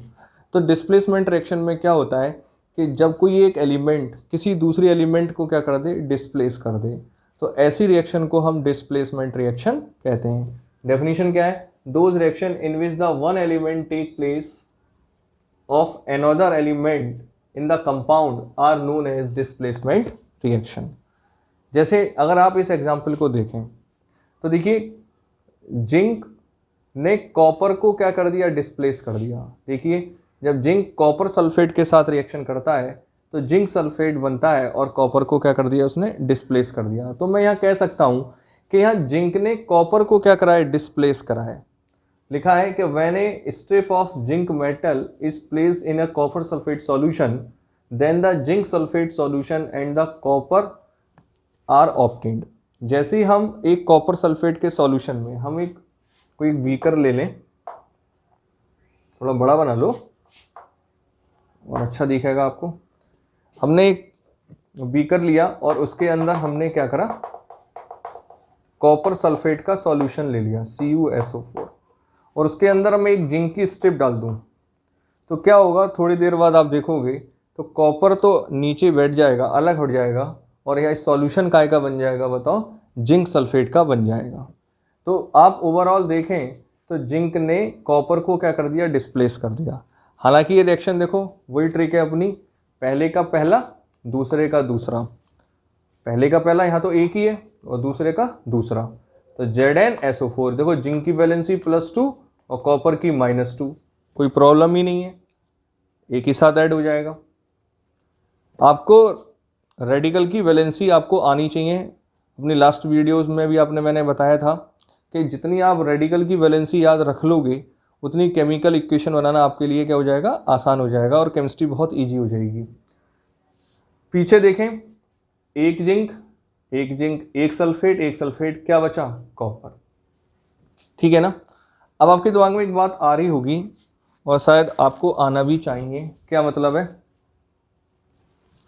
कि अगर हम इस रिएक्शन को उल्टा कर दें मतलब कि अगर हम कॉपर को ZnSO4 के सॉल्यूशन में डाल दें तब भी आप कहोगे पहले का पहला दूसरे का दूसरा, दैट इज CuSO4। देखिए कॉपर की +2 सल्फेट की -2 ऐड हो जाएगा और प्लस जिंक। तो ये रिएक्शन भी डिस्प्लेसमेंट रिएक्शन है? बिल्कुल नहीं है, ये रिएक्शन नहीं हो सकती। क्यों नहीं हो सकती? बिल्कुल गलत है। अब आप कहोगे सर इसमें क्या बात है, फिर इसमें क्या डिफरेंस है? तो देखिए अगला पॉइंट मैंने लिखा है, the displacement reaction take place because the zinc is more reactive. ध्यान दें, केवल डिस्प्लेसमेंट रिएक्शन तब पॉसिबल है जब डिस्प्लेस करने वाली मेटल जिसको डिस्प्लेस कर रही है उससे ज़्यादा रिएक्टिव हो। इट मीन्स यहाँ जिंक कॉपर से ज़्यादा रिएक्टिव हुआ है। जिंक क्या होता है, जिंक की रिएक्टिविटी कॉपर से ज़्यादा होती है, इसलिए जिंक कॉपर को डिस्प्लेस कर सकता है। अब कॉपर की रिएक्टिविटी जिंक से क्या है, कम, तो यहाँ ये रिएक्शन पॉसिबल नहीं है। तो स्टूडेंट्स अब आप ये सोच रहे होंगे कि सर हमें कैसे पता चलेगा कि कौन सी मेटल रिएक्टिव है और कौन सी लेस रिएक्टिव है? तो उसके लिए आप जब चैप्टर नंबर 3 पढ़ोगे, मेटल एंड नॉन मेटल, वहाँ आपको एक रिएक्टिविटी सीरीज मिलेगी। हालांकि उस रिएक्टिविटी सीरीज को मैंने अभी से लिख दिया है। ये रिएक्टिविटी आप 3rd चैप्टर में भी पढ़ोगे, बट स्टिल अगर आप ये रिएक्टिविटी सीरीज यहीं पे याद कर लेते हो तो ये रिएक्शन करना आपके लिए क्या हो जाएगा, आसान हो जाएगा। तो क्या ये, इसको हम रिएक्टिविटी सीरीज बोलते हैं। यहाँ लिख दूं,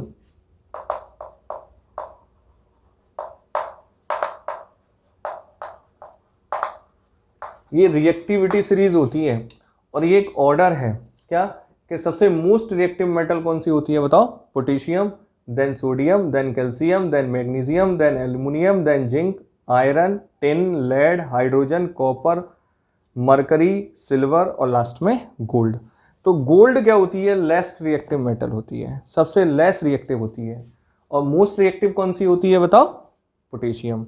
और इस सीरीज में हम टॉप से बॉटम की ओर चलते हैं तो उसकी रिएक्टिविटी क्या होती है बताओ? डिक्रीज होती है।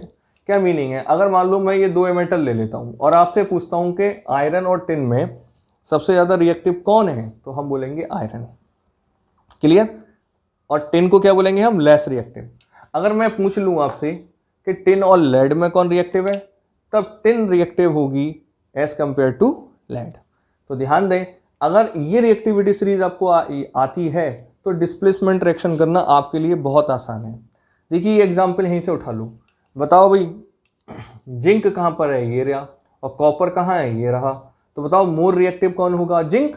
इसलिए जिंक ने कॉपर को यहाँ से डिस्प्लेस करा है। बट अगर हम इसका उल्टा देखें तो ये रिएक्शन पॉसिबल नहीं है। इसके और भी एग्जाम्पल हैं, दूसरा एग्जाम्पल भी देखते हैं एक बार। आप ये तो खैर वो है, इसको तो मैं रफ ही कर लेता हूँ।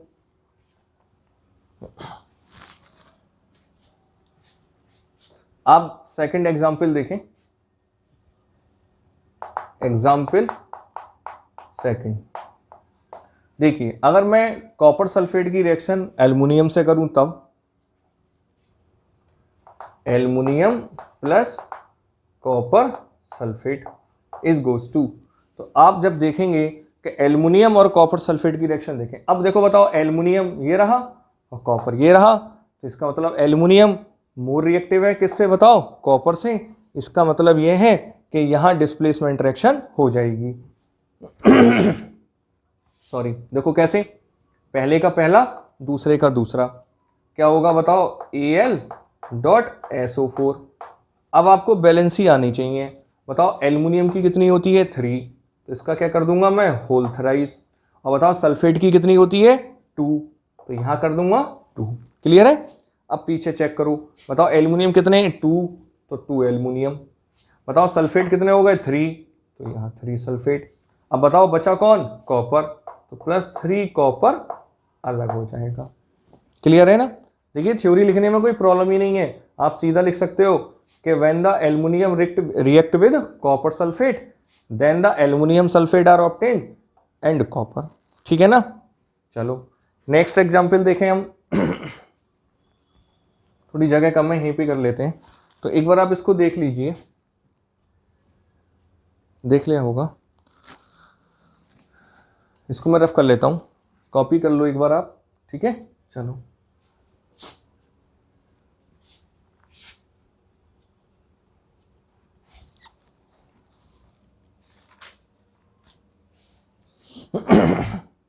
देखिए एग्जाम्पल नंबर 3 बताओ, अगर मैं आयरन की रिएक्शन बताओ कैसे करूं कॉपर सल्फेट से, तो बताओ आप क्या बताएंगे, बताओ पहले का पहला दूसरे का दूसरा, तो बन जाएगा FeSO4 that is ferrous sulphate, और पीछे देखें तो कौन बचेगा बताओ, कॉपर। क्लियर है। तो यहां भी अगर आप देखें तो iron is more reactive than copper, इसलिए यहां डिस्प्लेसमेंट रिएक्शन पॉसिबल है। आप अगर इसका उल्टा करोगे तो नहीं। आप इसको लैब में जाके प्रैक्टिकल भी कर सकते हैं। देखो कैसे, मैं आपको बहुत सिंपली बता देता हूं, इसीलिए मैंने एग्जांपल लिया है। आप एक बीकर ले लीजिए लेबोरेटरी में जाके, क्लियर, और यहां पे आप कॉपर सल्फेट का सॉल्यूशन ले लो। बताओ कॉपर सल्फेट का जो सॉल्यूशन होता है वो ब्लू कलर का होता है। किस कलर का होता है, ब्लू। और आप इसमें एक आयरन का नेल डाल दीजिए। ये कौन है बताओ, आयरन नेल। ठीक है ना। और जब आप इसको डाल दोगे तब आप लगभग 15 से 20 मिनट बाद आप देखोगे तो फाइनल कंडीशन क्या हो जाएगी इसकी, वो आप देखें जरा।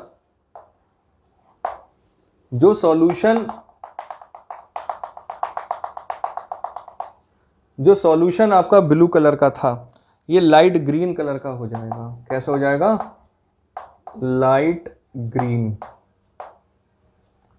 लाइट ग्रीन कलर का सॉल्यूशन क्यों होगा, क्योंकि वो फेरस सल्फेट का सॉल्यूशन बन चुका होगा। जबकि ये ब्लू कलर का सॉल्यूशन किसका था बताओ, कॉपर सल्फेट का, क्योंकि कॉपर सल्फेट का जो सॉल्यूशन होता है वो ब्लू कलर का होता है। ठीक है ना।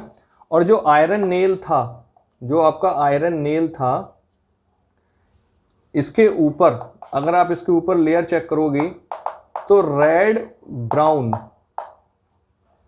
लेयर जम जाएगी ऑफ कॉपर। वो काई की लेयर होगी बताओ, कॉपर की होगी, क्योंकि कॉपर क्या हो चुका है बताओ, डिस्प्लेस हो चुका है। और जो डिस्प्लेस हुआ कॉपर है वो आयरन नेल के ऊपर क्या हो जाएगा, डिपॉजिट हो जाएगा। एक आपका ये छोटा सा प्रैक्टिकल भी हो गया। तो सिंस मैंने 3 एग्जाम्पल तो कंप्लीट कर लिए हैं, इसके और भी एग्जाम्पल हैं, एक बार आप इसको कॉपी कर लीजिए। आओ बात करते हैं नेक्स्ट एग्जाम्पल्स की, डिस्प्लेसमेंट रिएक्शन के अनदर एग्जाम्पल्स कौन कौन से हो सकते हैं। देखिए कि कॉपर क्लोराइड की रिएक्शन जब हम लेड के साथ करें, तो कॉपर क्लोराइड में अगर आप देखें तो कॉपर और लेड में lead is more reactive than the copper. आप अपनी रिएक्टिविटी सीरीज निकाल कर रख लीजिए। और देखिए स्टूडेंट, जो भी मैं आपको पढ़ा रहा हूँ आप इसके प्रॉपर नोट्स जरूर बनाइए। अगर आप इसके नोट्स नहीं बनाओगे तो पढ़ाने का कोई मीनिंग नहीं है, और ना ही आपका देखने का कोई मीनिंग है। तो प्लीज़ इसके आप नोट्स जरूर बनाइए, है ना। और जो मैं पढ़ा रहा हूँ इससे बाहर नहीं जाएगा। मैं आपसे कह रहा हूँ जितना मैंने पढ़ा दिया वो आपके लिए सफिशेंट है, आपके 100% मार्क्स आ जाएंगे। तो आप देख लीजिए कि copper chloride reacts with lead, तो lead is more reactive than the copper.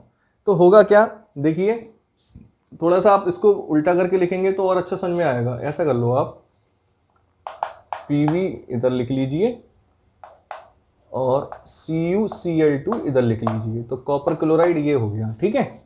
आप देखें पहले का पहला दूसरे का दूसरा, तो PvCl। अब लेड की वैलेंसी क्या होती है, +2, Cl की क्या होती है, -1, तो 1 तो लिखेंगे नहीं, 2 लिखेंगे। ठीक है। तो PvCl2।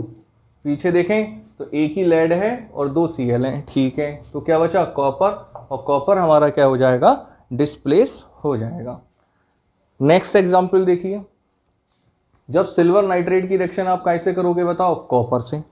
तो क्या होगा, आप ध्यान दो यहाँ भी आप एक काम करो, इसको कॉपर को थोड़ा पीछे लिख लो। ये एग्जाम्पल 5 है कॉपर, तो और अच्छा समझ में आएगा। देखो पहले का पहला दूसरे का दूसरा CuNO3। अब कॉपर की वैलेंसी आप चेक करिए, यहाँ +1 है। कितनी है? +1। आप नोट करें कॉपर भी वेरिएबल वैलेंसी रखता है। कॉपर की भी दो वैलेंसी होती हैं, एक +1 और एक +2। और एक मैं आपको आयरन पढ़ा चुका हूँ, +2 और +3। सिमिलर वे जिस तरीके से +2 में हम इसको अस बोल रहे थे, ध्यान दो +2 का मतलब नहीं है जो अपनी लोएस्ट वेरिएबल वैलेंसी में होगा, ऐसा बोलो। जिसकी वैलेंसी जो लोअर होगी उसको तो हम अस बोलेंगे, और जो हाई होगी वैलेंसी उसको हम क्या बोलेंगे बताओ? एक बोलेंगे। तो सिमिलर कॉपर +1 और +2 में है, तो लोअर कौन है? 1, तो इसको तो बोलेंगे हम अस, और 2 वाले को क्या बोलेंगे हम? एक। क्लियर? तो हम इसको कॉपर क्लोराइड बोल सकते हैं, क्यूप्रिक क्लोराइड भी बोल सकते हैं। क्या बोल सकते हैं हम? Cupric chloride. तो सिमिलर, अब जरा यहां देखो आप, तो यहां कॉपर की वैलेंसी क्या है? 2 है। क्या है? 2, सॉरी यहां 2 है। तो हम इसको क्या बोलेंगे बताओ? हाई वाले को क्या बोलते हैं बताओ? एक। तो यहां बोल सकते हैं हम क्यूप्रिक नाइट्रेट। क्या बोल सकते हैं? क्यूप्रिक नाइट्रेट, या सिंपली आप इसको कॉपर नाइट्रेट भी बोल सकते हैं, आपके लिए चल जाएगा। ठीक है ना? तो जरा आप ध्यान दो, पहले का पहला दूसरे का दूसरा, तो Cu इधर NO3 इधर। ठीक है ना? तो कॉपर की वैलेंसी, वैसे हम कॉपर की जनरली +2 ही ऑक्सीडेशन वैलेंसी यूज करते हैं, तो क्या होगा बताओ? 2 इधर और 1 इधर, क्योंकि नाइट्रेट की क्या होती है? 1, तो 1 को तो हम लिखेंगे नहीं। तो अब पीछे दौड़ो, पीछे दौड़ो मतलब पीछे चेक करो, बताओ NO3 कितने हो गए? 2, और NO3 को 2 करने के लिए इसीलिए मैंने यहाँ पे 2 से मल्टीप्लाई करी है। अब आप देखें क्या बचा? 2 सिल्वर बचे, तो 2 सिल्वर हमने एज इट इज इधर लिख लिए। तो यहाँ आप देखें, अगर आप रिएक्टिविटी सीरीज देखें तो कॉपर ऊपर होगा और सिल्वर क्या होगा? नीचे होगा। तो copper is more reactive than the silver. तो जहाँ ऐसा नहीं है कि हर बार कॉपर ही बेचारा डिस्प्लेस होगा, गरीब बेचारा, ऐसा नहीं है, कॉपर भी किसी से रिएक्टिव है। तो अगर आप अभी रिएक्टिविटी सीरीज देखेंगे तो कॉपर ऊपर होगा और सिल्वर क्या होगा? नीचे। तो इस केस में कॉपर मोर रिएक्टिव होगा किससे? सिल्वर से, और इसीलिए कॉपर ने क्या करा बताओ? सिल्वर को डिस्प्लेस कर दिया। ठीक है, इसको आप रफ कर लीजिए। नेक्स्ट, अब आयरन का देखो। देखिए आयरन और हाइड्रोजन, तो आप देखें तो हाइड्रोजन से ऊपर आयरन है। रिएक्टिविटी सीरीज निकाल के रख लीजिए, सामने रखो अपने। तो iron is more reactive than the hydrogen. तो यहां देखो आप, पहले का पहला दूसरे का दूसरा FeCl2। क्यों? आयरन की वैलेंसी हम कहाँ रखेंगे बताओ? +2 में, तो 2 इधर 1 इधर। क्लियर? चलो अब जरा पीछे देखें, आप चेक करें तो बताओ 2 क्लोरीन, और 2 क्लोरीन करने के लिए यहाँ 2 से मल्टीप्लाई इसीलिए करी गई है। तो क्या बचेगा बताओ? ये कुछ चेंज करो, यहाँ Cl2 नहीं रहेगा, यहाँ हाइड्रोजन आएगा, क्योंकि हाइड्रोजन ही तो बचा। ठीक है ना? दोबारा देख लीजिए, पहले का पहला दूसरे का दूसरा, FeCl इधर, आयरन की वैलेंसी 2, Cl की 1 लिखेंगे नहीं। तो अब चेक करें यहाँ पे क्लोरीन कितने हैं? 2, तो 2 करने के लिए यहाँ पे 2 से मल्टीप्लाई होगी, तो यहाँ से कौन बचा? ये H2। क्लियर? चलो, अगर आप सोच रहे हो कि सर ने आपने 2H क्यों नहीं लिखा, तो मैं अभी आपको बता चुका हूँ, जितने भी नॉन मेटल्स होते हैं वो एटॉमिक फॉर्म में नहीं रहेंगे, वो किस में रहेंगे बताओ? मॉलिक्यूल फॉर्म में। तो मॉलिक्यूल कब बनता है? ये एटम और मॉलिक्यूल की डेफिनेशन तो पता ही होगी ना आपको, ये तो 9th क्लास में पढ़ के आए। एटम क्या होता है? Smallest form of the substance which can not exist in nature. Atom का एग्जिस्टेंस नेचर में नहीं होता, और एटम मिलकर क्या बनाते हैं? मॉलिक्यूल।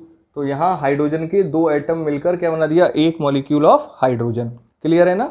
इसलिए हम यहाँ पे 2H ऐसे नहीं लिख सकते। क्यों नहीं लिख सकते? क्योंकि यहाँ हाइड्रोजन एटॉमिक फॉर्म में आ गया और एटम एग्जिस्ट करता नहीं है, इसलिए वो 2 एटम मिलकर H2 के फॉर्म में चले जाएंगे। क्लियर? चलो नेक्स्ट देखिए, आप एक बार इन 2 को भी मिटा लीजिए, तभी आपको समझ में आएगा और अच्छा।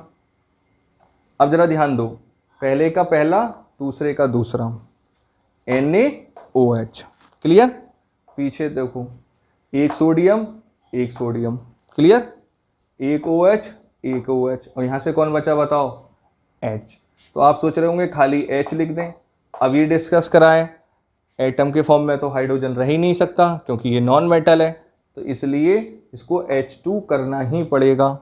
अब H2 करना पड़ेगा तो हाइड्रोजन देखो यहाँ बढ़ गया, भाई देखो हाइड्रोजन यहाँ एक है, यहाँ कितने हो गए? 2। अब एक तो रास्ता ये है कि इसी को हाफ कर दो, भाई 2 से 2 कैंसिल हो जाएगा, एक ही H रह जाएगा। और दूसरा रास्ता ये है आपके पास कि ये देखो इक्वेशन अच्छी नहीं लग रही क्योंकि फ्रैक्शन में आ रही है, हालांकि ये ठीक मानी जाएगी, कोई गलत नहीं है, आप चाहो तो ऐसे भी लिख सकते हो। इसको और अच्छा करना है तो पूरी इक्वेशन में आप क्या कर दो? 2 से मल्टीप्लाई कर दो। तो देखो 2 से मल्टीप्लाई यहाँ करूँगा, 2 से यहाँ करूँगा, 2 से यहाँ करूँगा, और जैसे ही इसमें 2 से मल्टीप्लाई करूँगा तो वो 2 से 2 कैंसिल हो जाएगा, इसको आप रेस कर दीजिए।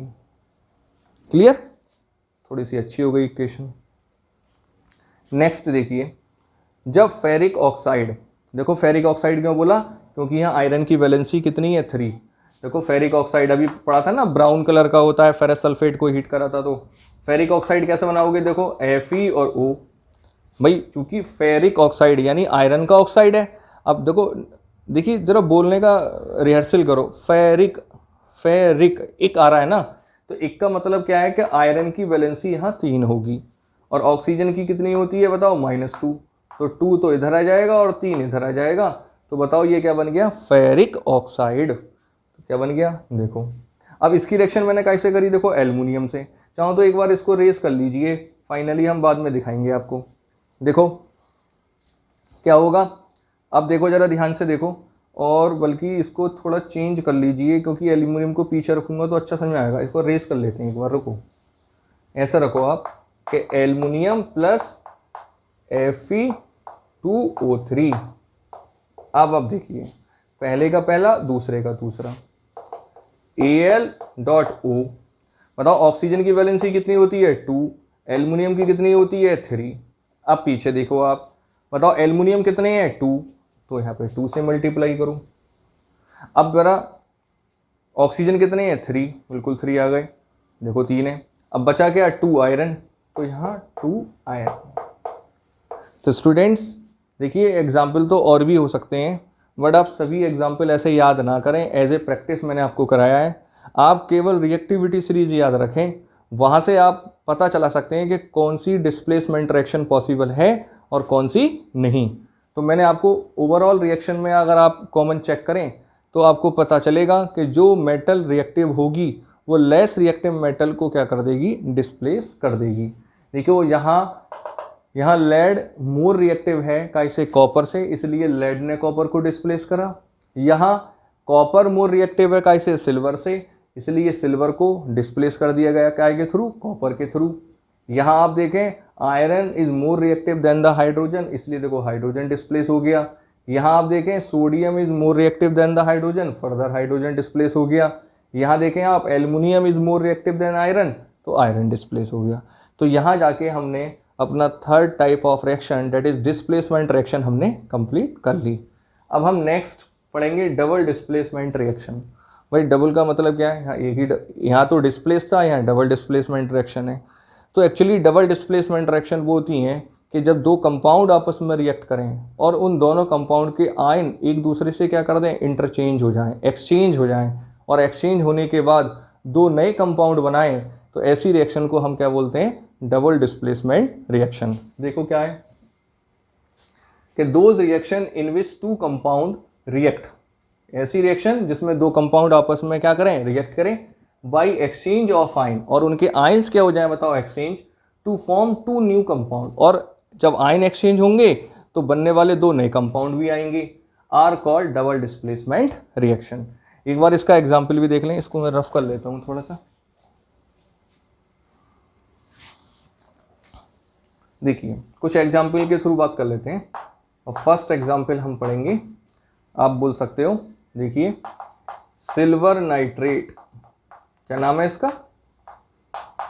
Silver nitrate. इसकी रिएक्शन आप सोडियम क्लोराइड के साथ करोगे, सोडियम क्लोराइड, तो देखो क्या होगा। बस देखिए आप एक ही फंडा यूज करिए, पहले का पहला दूसरे का दूसरा। देखिए पहले का पहला दूसरे का दूसरा, बताओ Ag और Cl। देखिए मैं कई बार कह चुका हूं, आप रेडिकल की वैलेंसी याद करो, आपको केमिस्ट्री बहुत इजी हो जाएगी। अब बताओ आपको अगर सिल्वर की और क्लोरीन की वैलेंसी पता है तो इस कंपाउंड को अभी कंप्लीट कर लोगे, आपने तो याद कर लिया है। तो देखिए इसकी तो +1 और इसकी -1, तो बताओ दोनों की वैलेंसी इक्वल है, अब कोई मल्टीप्लाई करने की मुझे जरूरत नहीं है। ठीक, पीछे देखो, तुरंत पहला कंपाउंड बनाने के बाद पीछे चले जाइए, बताओ एक सिल्वर एक सिल्वर, एक Cl एक Cl, इक्वल है ना। बस पड़ोसियों को मिला दो, जो नेबरिंग एलिमेंट हैं उनको, सॉरी नेबरिंग एलिमेंट नहीं बोलेंगे भाई, नेबरिंग आयंस बोलेंगे या नेबरिंग रेडिकल्स बोलेंगे, इनको मिला दीजिए। तो देखो क्या बनेगा, सोडियम नाइट्रेट। चलो एक बात और निकल के आती है नहीं, अब आपके दिमाग में ये बात आ रही होगी, आपने तो सर सोडियम क्लोराइड NaNO3 लिख दिया, डेट इज इसका नाम होता है सोडियम नाइट्रेट, और इसका नाम क्या होता है, सिल्वर क्लोराइड। नाम लिख देता हूं, सिल्वर क्लोराइड, और इसका नाम क्या होता है, सोडियम नाइट्रेट। देखिए जब भी कोई कंपाउंड का फॉर्मेशन करेंगे तो कैटाइन फर्स्ट देन एनाइन। क्या मतलब है, देखिए एक बहुत छोटा सा एग्जांपल देखिए आप, NaCl, तो इस पर पॉजिटिव चार्ज होता है, इस पर नेगेटिव, जिस पर पॉजिटिव चार्ज होता है उसको हम कैटाइन बोलते हैं, क्या बोलते हैं, कैटाइन, और जिस पर नेगेटिव चार्ज होता है उसे हम क्या बोलते हैं, एनाइन।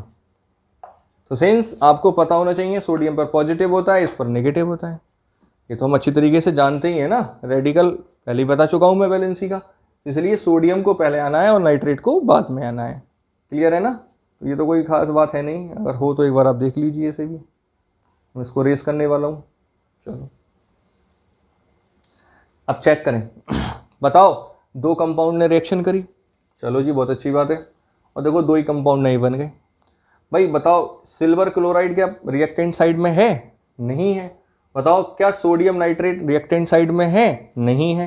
तो देखिए दो कंपाउंड ने रिएक्शन करी, दो ही नहीं बन गए, और दोनों ने अपने आयंस को क्या कर लिया, बताओ एक्सचेंज कर लिया। बताओ सिल्वर का पार्टनर कौन है, नाइट्रेट, अब सिल्वर का पार्टनर कौन हो गया, क्लोराइड, और यहाँ सोडियम का पार्टनर कौन था, क्लोराइड, और अब कौन हो गया, नाइट्रेट। तो आयंस क्या हो गए, बताओ एक्सचेंज हो गए, और आयंस एक्सचेंज होने के बाद दो नए कंपाउंड हमारे साथ बन चुके हैं। ठीक है ना, चलो एक एग्जांपल और देख लेते हैं।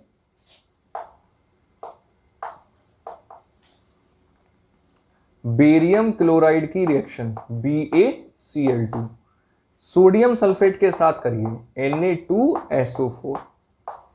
देखिए आपको ये कंपाउंड बनाने आने चाहिए, मैं काफ़ी बार कह चुका हूँ, नाम से पता होना चाहिए। बेरियम की +2 वैलेंसी होती है, Cl की 1 होती है, सल्फेट की 2 होती है, सोडियम की 1 होती है, 1 को लिखेंगे नहीं। अब वही अपना पहले का पहला दूसरे का दूसरा, BaSO4। अब देखो बेरियम की +2 सल्फेट की -2, टेंशन ही नहीं है क्योंकि दोनों की वैलेंसी बराबर है। पीछे चेक करिए, बताओ एक बेरियम एक बेरियम, एक सल्फेट, नेबरिंग एटम को मिला लीजिए। बताओ दो ही सोडियम है दो ही क्लोरीन है, क्या बन जाएगा, 2NaCl, 2NaCl। तो आप जरा देखिए, देखो बेरियम क्लोराइड और सोडियम सल्फेट रिएक्ट करे हैं, दो नए कंपाउंड बने हैं।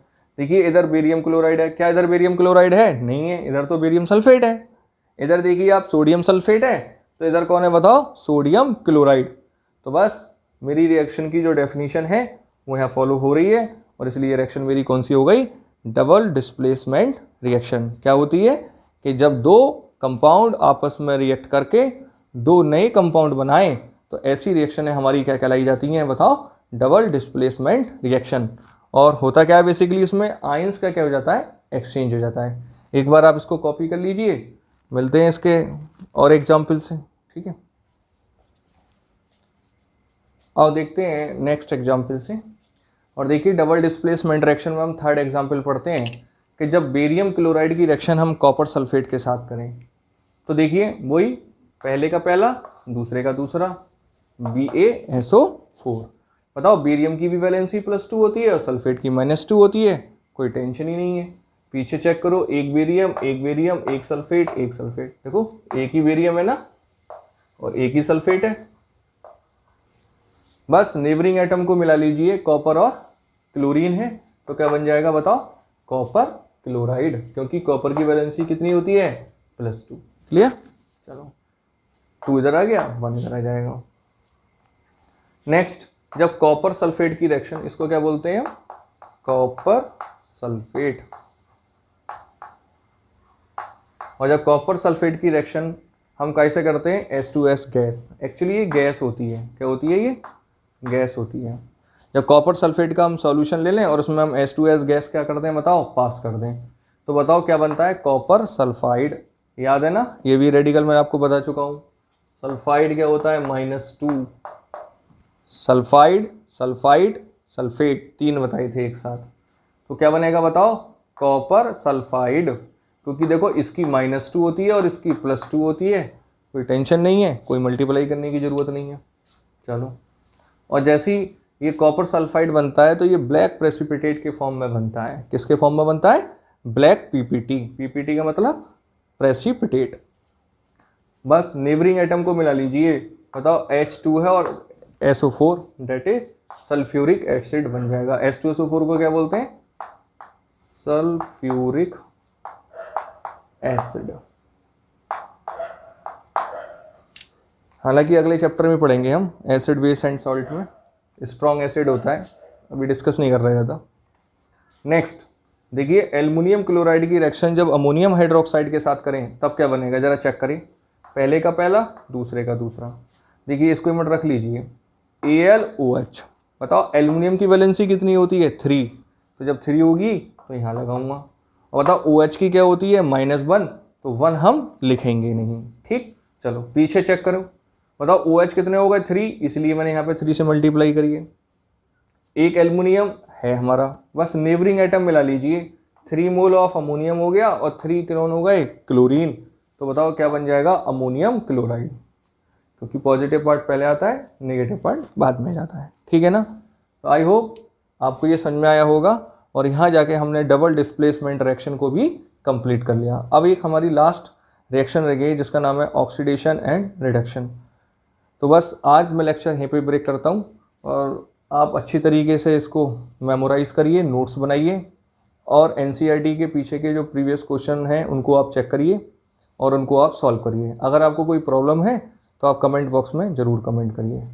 और बस यही एडवाइस है आपको, अच्छी तरीके से इसको तैयार करिए जिससे आपको वीडियो देखने का भी प्रॉफिट हो। Thank you and have a nice day.